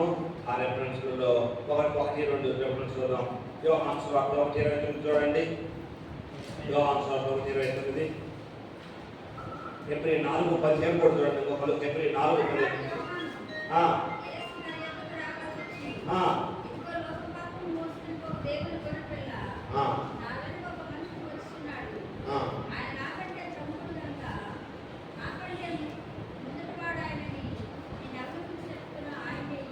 ఓకే, యేసు ప్రభు వారి గురించి చెప్తా ఉన్నాడు. ఓకే, ఏప్రిల్ 4:15 చూడండి. ఒకరు ఆ పెద్ద చూడయా. మన ప్రధాన యాజకుడు మన బలహీనతల యందు మనతో సహానుభావం లేనివాడు కాదు కానీ సమస్త విషయములలోనూ మనవలనే శోధించబడి ఆయన పాపము లేనివాడుగా ఉండెను. మనవలే శోధించబడ్డాడు కానీ పాపం లేని వాడిగా ఉన్నాడు. కాబట్టి ఆయన పాపం లేని జీవితము. ఓకే, ఆయన యొక్క భూలోక పరిచర్య, మహత్కార్యాలు, ఈ లోకంలో ఎన్ని అద్భుతాలు చేశాడు. నెక్స్ట్ 124 పేజీలో కిందకు వచ్చిన 10 నంబర్లో ఆయన ఎన్నో అద్భుతాలు చేశాడు. సువార్త అది చూడండి. ఆయన సువార్త ప్రకటించడము, మంచి జీవితం జీవించడానికి దేవుని స్తోత్రాలు బోధించాడు. 5వ అధ్యాయం మత్తయి సువార్త 12వ ప్రసంగము. ఓకే, సువార్త ప్రకటించడం మొదలుపెట్టాడు. వ్యాధులు, రోగగ్రస్తులను స్వస్థపరిచాడు, దయ్యాలను వెంటబట్టాడు. ఇవన్నీ ఆయన చేసినటువంటి అద్భుతాలు. మత సంబంధమైన తప్పుడు బోధనను సరిచేశాడు. నెక్స్ట్ పేజీలో 125లో సేవకుని నాయకత్వాన్ని ప్రదర్శించాడు. పరలోకము నరకం గురించి చెప్పాడు. ఓకే, రెండవ రాకడతో పాటు భవిష్యత్తు గురించి కూడా ప్రకటించాడు. 24-25 మత్తయి సువార్తలో ఆయన నిజంగా దేవుని కుమారుని వాగ్దానం చేయబడిన పాత నిబంధన మెస్సీయను రుజువు చేశాడు ఆయన మాటల ద్వారా, ఆయన పనుల ద్వారా. ఓకే, పాత నిబంధన ప్రవచనాలన్నీ నెరవేర్పు అనేవి కూడా అన్ని నెరవేర్చబడ్డాయని చెప్పాడు. ఓకే, ఇవన్నీ ఆయన చేసినటువంటి అద్భుతాలు, లోకంలో మహత్కార్యాలు. Okay, right. ఇంకా కొన్ని చూడండి. యేసుక్రీస్తు యొక్క మహత్కార్యం పేజీ నెంబర్ 126. అక్కడ అన్ని రెఫరెన్స్ అవసరం లేదు, అందుకోసం నేను వాటిలో ఎక్కువ సమయం కేటాయించడం లేదు. బైబిల్ చరిత్ర అంతటిలో 4 కాలాల్లో అద్భుతాలు జరిగాయి. ఓకే, 4 కాలాల్లో, ఎక్కువ మంది 3 కాలాలు అంటారు. 4 కాలం, 1 మోషే కాలంలో, 2 ఏలియా కాలంలో, 3 యేసుప్రభు కాలంలో, 4 అపోస్తలుల కాలంలో. ఓకే, యేసుప్రభు అపోస్తలుడు ఇద్దరు ఒకే పీరియడ్ అని కొంతమంది అంటారు. ఎనివే ఇక్కడ డిఫరెన్షియేషన్ చేసేది ఈ బుక్లో. ఓకే, మోక అనేటువంటి ఆయన చూడండి. ఏలియా మొదట మోషే కాలంలో అద్భుతాలు జరిగాయి. రెండవది ఏలియా కాలంలో అద్భుతాలు జరిగాయి. మూడవది యేసుప్రభు కాలంలో, 4 అపోస్తలుల టైంలో. ఎందుకు ఈ 4 టైంలు ఆలోచించారా? ఒకసారి ముందు చెప్పుకున్నాం, దాని గురించి మాట్లాడాను. మోషే టైంలో ఎందుకు అద్భుతాలు జరిగినాయి బుక్లో? యెహోవా అన్నాడు వాడు. ఎవరు ఫరో. ఎవరు యెహోవా? లెక్కలేనితనం మాట్లాడాడు. నీకు ఎవరో చూపిస్తా అన్నాడు. నేను ఎవరో నీకు చూపిస్తా అన్నాడు. ఐగుప్తులో కలిగినంత ఘోష చరిత్రలో ఎప్పుడు ఎన్నడూ కలగలేనంతగా మోసే టైంలోనే కలిగింది. మోసే టైంలో దేవుడు ఎవరో ఐగుప్తులకి తెలియాలి. ఐగుప్తులకి తెలిస్తే ఎవరు తెలుస్తుంది? ప్రపంచానికి తెలుస్తుంది. నెబుకద్నెజరు ప్రపంచాన్ని పరిపాలిస్తున్నాడా? నెబుకద్నెజరుకి దేవుడు ఎవరు తెలిస్తే నెబుకద్నెజరుని బట్టి ప్రపంచం మొత్తం వెళ్ళిందే కదా న్యూస్ మొత్తం వెళ్ళింది. అంటే దేవుడు ఏదో కుంభస్థలం కొట్టాలన్నారు చూడండి. కుంభస్థలం కొడితే కానీ ఎక్కడ కొట్టాలి అక్కడ కొడతాడు. ఐగుప్తు ప్రపంచాన్ని శాసించే దేశం ఆ రోజుల్లో. ఐగుప్తు ప్రపంచాన్ని శాసిస్తుంది ఆ రోజుల్లో, మోసే టైంలో. ఆ రోజుల్లో పిరమిడ్లు పగబెట్టారు. ఆ టైంలోనే ప్రపంచం అంతా ఎటువైపు చూస్తుందంటే ఐగుప్తు వైపు చూస్తుంది. అంతకుముందు అప్పుడు ఈ బబులోన్ లేదు, అష్షూర్ లేదు, ఇంకెవరు లేరండి. ప్రపంచ పవర్సంక రాలా. అప్పటికి పవర్ఫుల్ ఎవరంటే ఐగుప్తే. కాబట్టి వాళ్ళకి ఏం తెలియాలి? దేవుడు ఎవరో, దేవుడి శక్తి ఎంత గొప్పదో తెలియాలంటే అద్భుతాలు చేయాలి. అద్భుతాలు మోసే కాలంలో మొదటిది. రెండవది ఏలియా కాలంలో. ఏలియా కాలంలో ఇశ్రాయేలీలు ఆహాబు, ఎలిజబెత్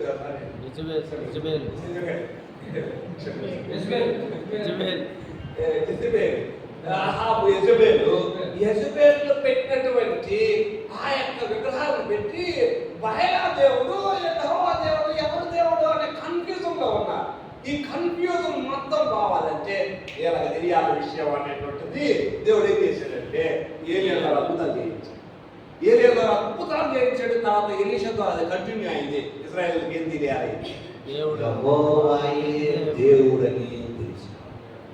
ఈ రెండు సంఘటనలలో ఫరో యెహోవాయే దేవుడు తెలుసుకున్నాడు, తెలుసుకోలేదా? ఇశ్రాయేలీలు ఇప్పుడు ఏలియా టైంలో యెహోవాయే దేవుడు తెలుసుకున్నారో తెలుసుకోలేదా? నెక్స్ట్ కొత్త నిబంధన రెండు, మళ్ళీ అక్కడ రెండు కాలాలు. జనం యేసు ప్రభు దేవుడని తెలుసుకోవాలి. యేసు ప్రభు దేవుడిని తెలుసుకోవాలి. కాబట్టి యేసు టైంలో అద్భుతాలు జరిగాయి, జరగలేదా?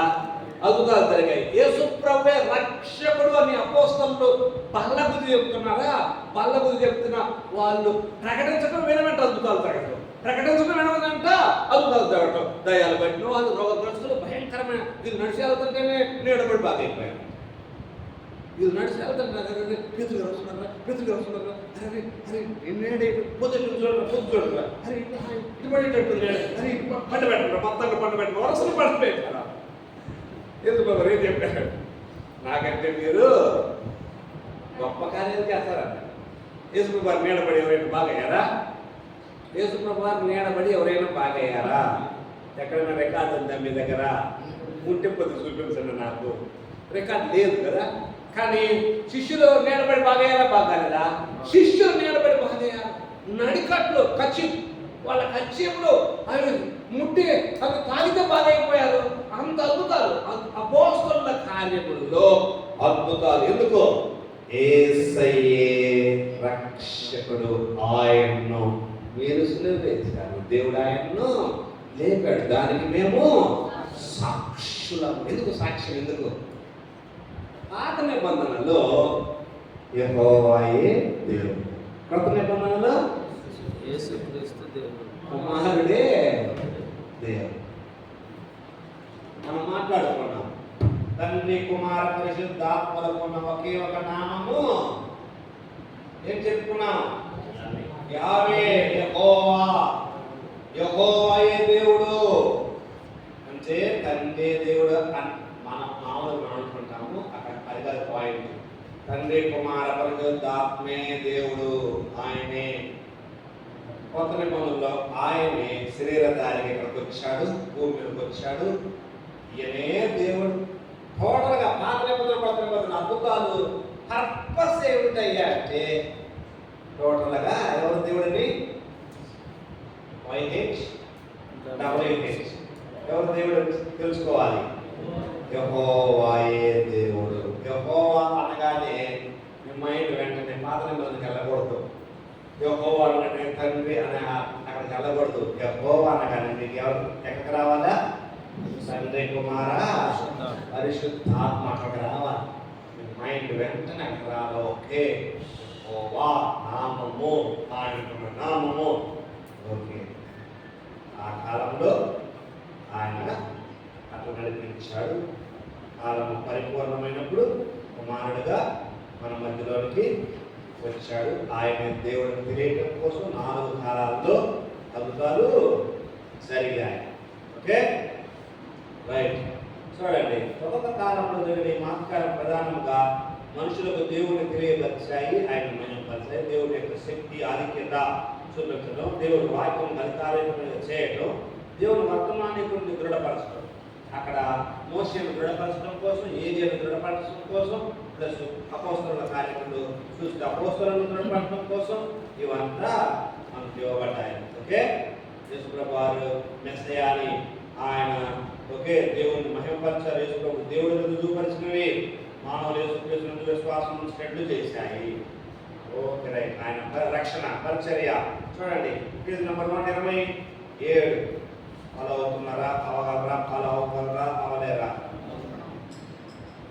ఓకే, పూర్తి చేయాలని నా యొక్క టార్గెట్. ఈరోజు టార్గెట్ రీచ్ అవ్వాలని ట్రై చేస్తున్నాను. ఆయన సాల్వేషన్ మిషన్ యేసుప్రభు పంపించబడింది ఎందుకో? లోక పాపములన్నీ మోసుకొని పోయి తన యొక్క మరణ పునరుత్థానముల వలన మానవులకు ఏమి ఇవ్వాలి? రక్షణ ఇవ్వాలి. మానవులకు రక్షణ. యేసుప్రభు మానవుల ముఖ్య ఉద్దేశం కోసం భూమి మీదకి వచ్చాడు. మానవులందరి పాపముల కోసం శిలువ మీద తన ప్రాణం పెట్టడం ద్వారా భూలోకంలో ఆయన మానవులకు శరీర పునరుద్ధానం ద్వారా మానవులకు రక్షణ ఇచ్చే పని ఆయన ఇచ్చిన పని. Okay, right. అక్కడ కొన్ని రిఫరెన్స్ కొన్ని చూద్దాం, 2-3 చూద్దాము. పేజ్ నెంబర్ 127లో ఉన్న 127లో ఒకసారి 2 రిఫరెన్స్ చూద్దాము. చూడండి, మార్కు సువార్త మీకు తెలిసిందే 10:45. పరిచారం చేయించుకున్నట్టు మనిషి కుమారులకు పరిచారం చేయడానికి తన ప్రాణం విమోచన ఖైదనంగా అర్పించుటకు వచ్చాడని. ఓకే, సరే. యోహాను సువార్త 12 చూడండి అయ్యా. యోహాను సువార్త 12:23 నుండి చూడండి. యోహాను సువార్త 12:23 నుండి ఎట్లా అన్నాడు?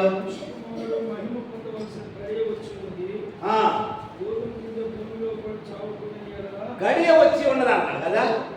మనుష్య కుమారుడు అప్పగించబడే గడియ వచ్చింది అని యేసుప్రభువుకి తెలుసు తెలియదు ముందే. అసలు నాకు తెలుసు ఆయన ఎప్పుడు అప్పగించబడతాడు. తన గడియ అధికారాలు కాబట్టి రాజుగా చేయాలని బలవంతం చేస్తా ఉంటుంటే అక్కడి నుంచి తప్పించుకుని వెళ్ళిపోయాడు. కానీ గడియ వచ్చింది కాబట్టి శిష్యులు రెడీ చేస్తున్నాడు. చూడండి, 12 అధ్యాయం తర్వాత 13, 14, 15, 16, 17 ఈ 5 అధ్యాయాలు. 13, 14, 15, 16, 15 5 అధ్యాయాలు. ఈ 5 అధ్యాయాలు అంత సీక్రెట్గా శిష్యులతోనే గడుపుతాడు. 12 అధ్యాయాలు ఏమంటున్నాడు? తన గడియ వచ్చింది అన్నాడా? తన సమయం వచ్చింది అంటున్నాడా? నువ్వు ఇప్పుడు ఏం చేయాలి అంటే, నేను పోయే టైం వచ్చింది, నేను వెళ్ళలేకపోయే టైం వచ్చింది కాబట్టి వీళ్ళని ముందు రెడీ చేయాలి, వీళ్ళని బలపరచాలి అంటున్నాడు. ఆ నైట్ మార్క్తో శిష్యులతో ఎక్కువ సమయం గడిపాడు. దాన్ని అప్పర్ రూమ్ డిస్కోర్స్ అంటారు. 13 అధ్యాయం అంతా మేడగదిలో కూర్చుంటాడు ఆయన శిష్యులతో కూర్చుంటాడు. 13 అధ్యాయం, 14 అధ్యాయం, 15 అధ్యాయం, 16 అధ్యాయం, 17 అధ్యాయము యోహాను సువార్త ఇవంతా గదిలోనే. 17 అధ్యాయం మాత్రమే కొండ మీద ఆయన వెళ్తారు, గెసిమేని తోటలోని కొండ మీద ఆయన చేసే ప్రార్థన. 16 వరకు అంత శిష్యులతోనే మాత్రం ఎక్కువ సంభాషణ, వాళ్ళనే ప్రిపేర్ చేస్తూ ఉంటాడు. ఎందుకో? నేను వెళ్తున్నాను, వెళ్ళే టైం అయింది అని. ఓకే, కాబట్టి ఆయన తన గడియ వచ్చింది అని ఆయనకు తెలుసు. ఆయన ఈ లోకంలోకి ఎందుకు వచ్చాడో కూడా ఆయనకు ముందు నుంచి తెలుసు. ఓకే, రోమ 6:4 ఒకసారి చూడండి. రోమ 6:4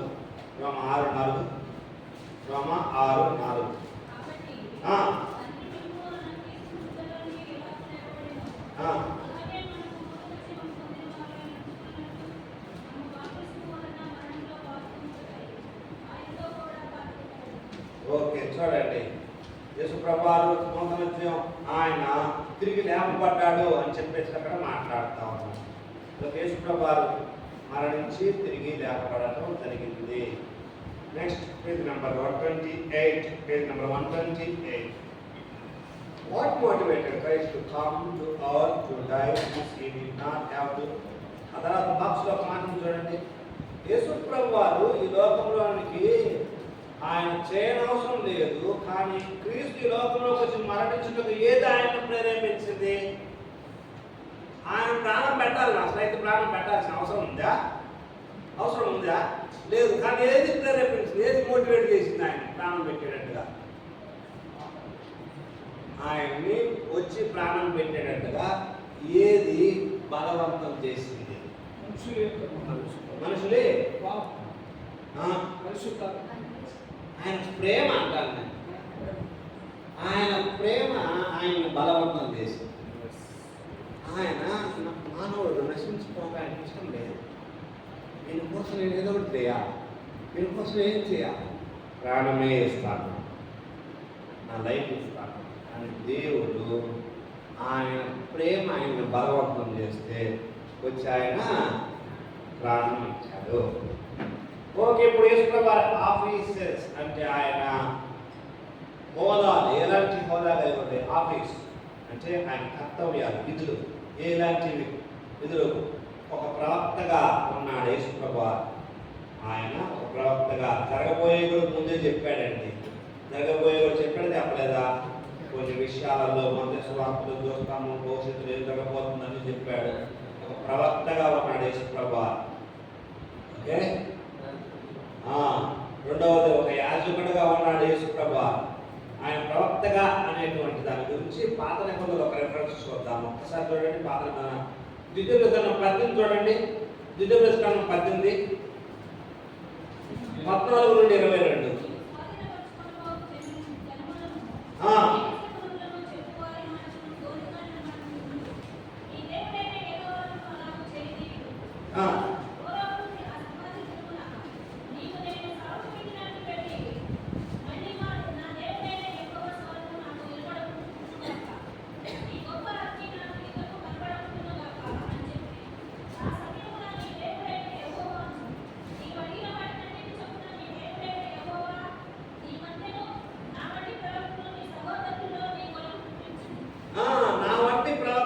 సహోదరులలో మీ కొరకు పుట్టించున్నాడు మోషే చెప్తున్నాడు అక్కడ.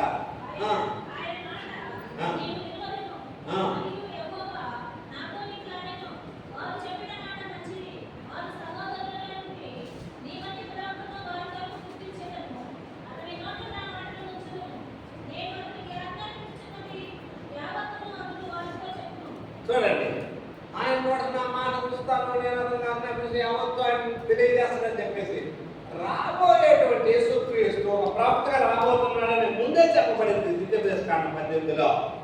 ఓకే, ముందే ప్రవక్త వస్తాడు, నీ సహోదరులలో నా వంటి ఒక ప్రవక్తను నీకు పుట్టిస్తాడు, ఆయన మాట మీరు వినాలి. మరి ఇశ్రాయేలీయులు ఈ ధర్మశాస్త్రం తెలుసు కదా, పరిసయ్యులకు ముందు ముఖ్యంగా ధర్మశాస్త్రమే వాళ్ళు ఎక్కువగా బోధించేది, పాటించేది. మరి ఆ వాక్యం వాళ్ళకు అర్థం కాలేదా? ప్రవక్త ఆ రోజే మోషే చెప్పాడు ఎట్లా జరుగుతుంది, ఎట్లా వస్తాడని. కానీ వారి మనోనేతల గుడితనం అయింది, గ్రహించలా వాళ్ళు. ఓకే, గ్రహించలా. ఓకే, నెక్స్ట్ ఇంకొక రెఫరెన్స్ చూద్దాము. అన్ని చూడలేము, ఇంకొక రెఫరెన్స్ చూద్దాం. యోహాను సువార్తను చూస్తారా, లేకపోతే లోకాసు వార్త చూస్తారా? లోకాసు వార్త 17 చూడండి, 20. లోకాసు వార్త 17:20.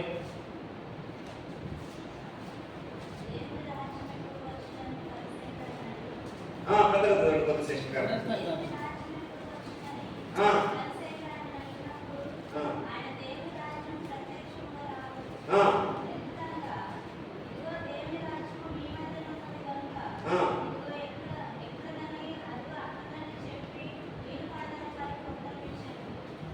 మీ మధ్యనే దేవుని రాజ్యం ఉన్నది.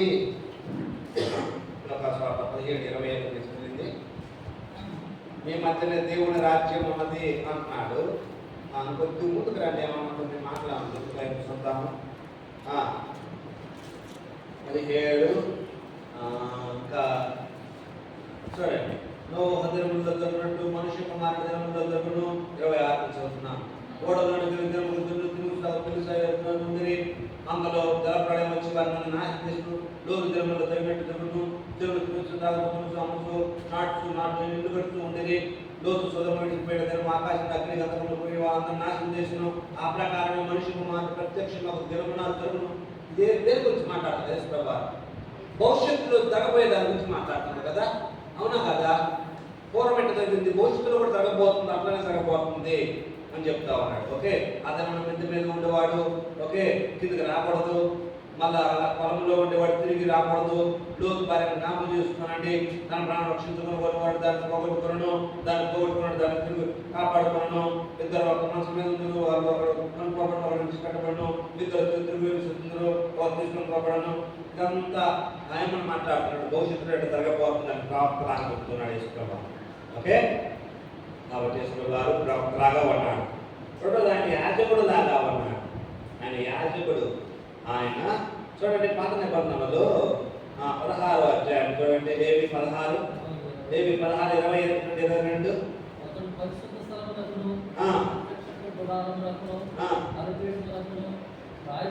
చేసి చాలించిన తరువాత సజీవమైన మేక దగ్గర తీసుకొని రావాలి.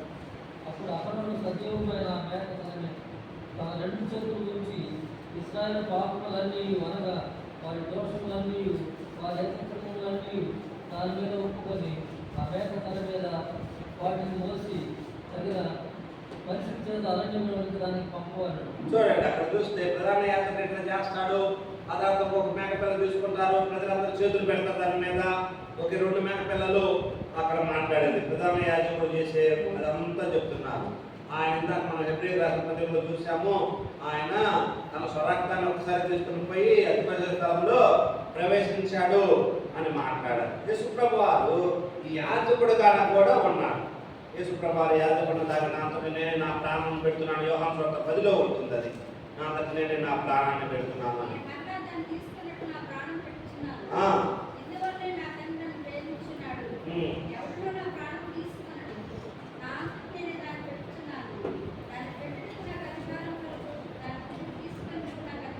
నా ప్రాణం పెడుతున్నాను అంటున్నాడు. కాబట్టి ప్రధాన యాజకుడు పాత నిబంధనలో ఆయన ప్రాణం పెట్టాడా, గొర్రెల ప్రాణం పెట్టాడా? గొర్రెల ప్రాణం రక్తాన్ని అర్పించాడు కదా. ప్రధాన యాజకుడు తన కోసము మేకపిల్లలో లేకపోతే ఆ కోడి దూడలో దాని యొక్క రక్తాన్ని తీసుకొని పోయాడు పరిశుద్ధ స్థలంలోనికి. అంటే తన పాపాలన్నీ క్షమించు ప్రభు, క్షమించు తండ్రి అని అడగటాడు.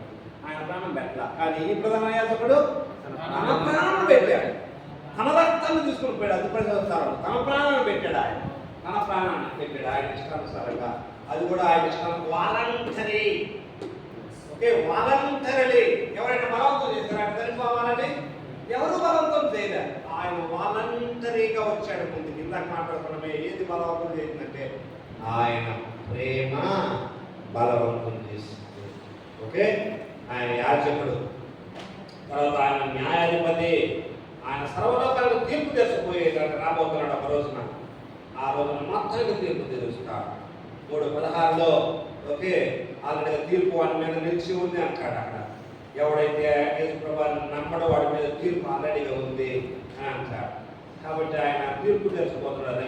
ప్రకటన 19లో 11-21, ప్రకటన 20లో 11-15 ఆయన ధవళవర్ణ సింహాసనం మీద కూర్చొని తీర్పు తెచ్చిపోతున్నాడు అనేటువంటి మాటలు మనం చూస్తాం. అర్థమవుతుందా? కాబట్టి అందరికీ విశ్వాసులకు కూడా ఆయన తీర్పు తెచ్చిపోతున్నాడు. ఇది 2 కొరింథీ 5లో ఉంటుంది. అక్కడ యేసుక్రీస్తు న్యాయం పోయిన పీట మీద మనందరం నిలబడాల్సి ఉంటుంది అని. కాబట్టి ఆయన విశ్వాసులకు అవిశ్వాసులకు అందరికీ తీర్పు తీర్చబోయే న్యాయాధిపతి. నెక్స్ట్ ఆయన రాజు. ఆయన రాజరికాన్ని కూడా ఆయన మత్తయి సువార్తలో అంతా రాజుగా ప్రజెంట్ చేస్తాడు. యేసు ప్రభువు రాజుగా వచ్చాడు. ఆయన యోధా గోత్రపు పరమ సింహము. ఆయన రాబోతున్నాడు, పరిపాలన చేయబోతున్నాడు, రాజుగా రాబోతున్నాడు. ప్రకటనలో కూడా ఉంటుంది 19:16లో, 22లో కూడా 1-5లో కూడా ఉంటుంది. ఆయన రాబోతున్నాడు. పాత నిబంధనలో చూస్తే జకర్యా 14:1-9 అక్కడ ఉంటుంది.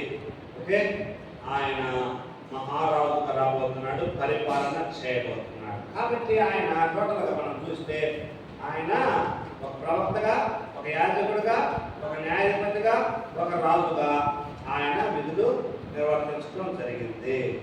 నెక్స్ట్ ఆయన సాక్రిఫిషియల్ సబ్స్టిట్యూషనరీ డెత్. ఆయన తనంతట తానుగా మన కోసం త్యాగం చేశాడు. మన స్థానంలో బలి అయిపోయాడు. ప్రత్యామ్నాయ మరణం అని చూడండి. ఆయన బలియాగము మరియు ప్రత్యామ్నాయ మరణం. ఆయన బలి అయిపోయాడు. మన స్థానంలో ఆయన బలి అయిపోయాడు. ఇంకొద్ది భాగాలు ఉన్నవి. అవి మరి చివరికి నెక్స్ట్ వీక్లో ఆ 2 భాగాలు చూపించి మనం చూపించుతాము. ఎనివే ఓకే, నెక్స్ట్ వీక్ కూడా రండి, ఎవరు మిస్ కావద్దు. నెక్స్ట్ వీక్ చూద్దాం. ఓకే, ఆయన బలి అయిపోయాడు, మరణించాడు, సమాధి చేయబడ్డాడు. సమాధి చేయబడి 3వ దినమున తిరిగి లేచాడు. లేచిన ఆయన ఆరోహణుడై వెళ్ళిపోయాడు. ఈ 3 విషయాలు మాట్లాడాలి వచ్చేవారు. ఆయన బలి అయ్యాడు, సమాధి చేయబడ్డాడు, సమాధి చేయబడ్డాడు, తిరిగి లేచాడు, ఆరోహణుడై వెళ్ళిపోయాడు. ఆ 3 విషయాలు ఉన్నవి క్రిస్టాలజీలో. అర్థమవుతుందా? అర్థమవుతుందా లేకపోతే కష్టంగా ఉంటుందా? నాకు అర్థం కావట్లేదు.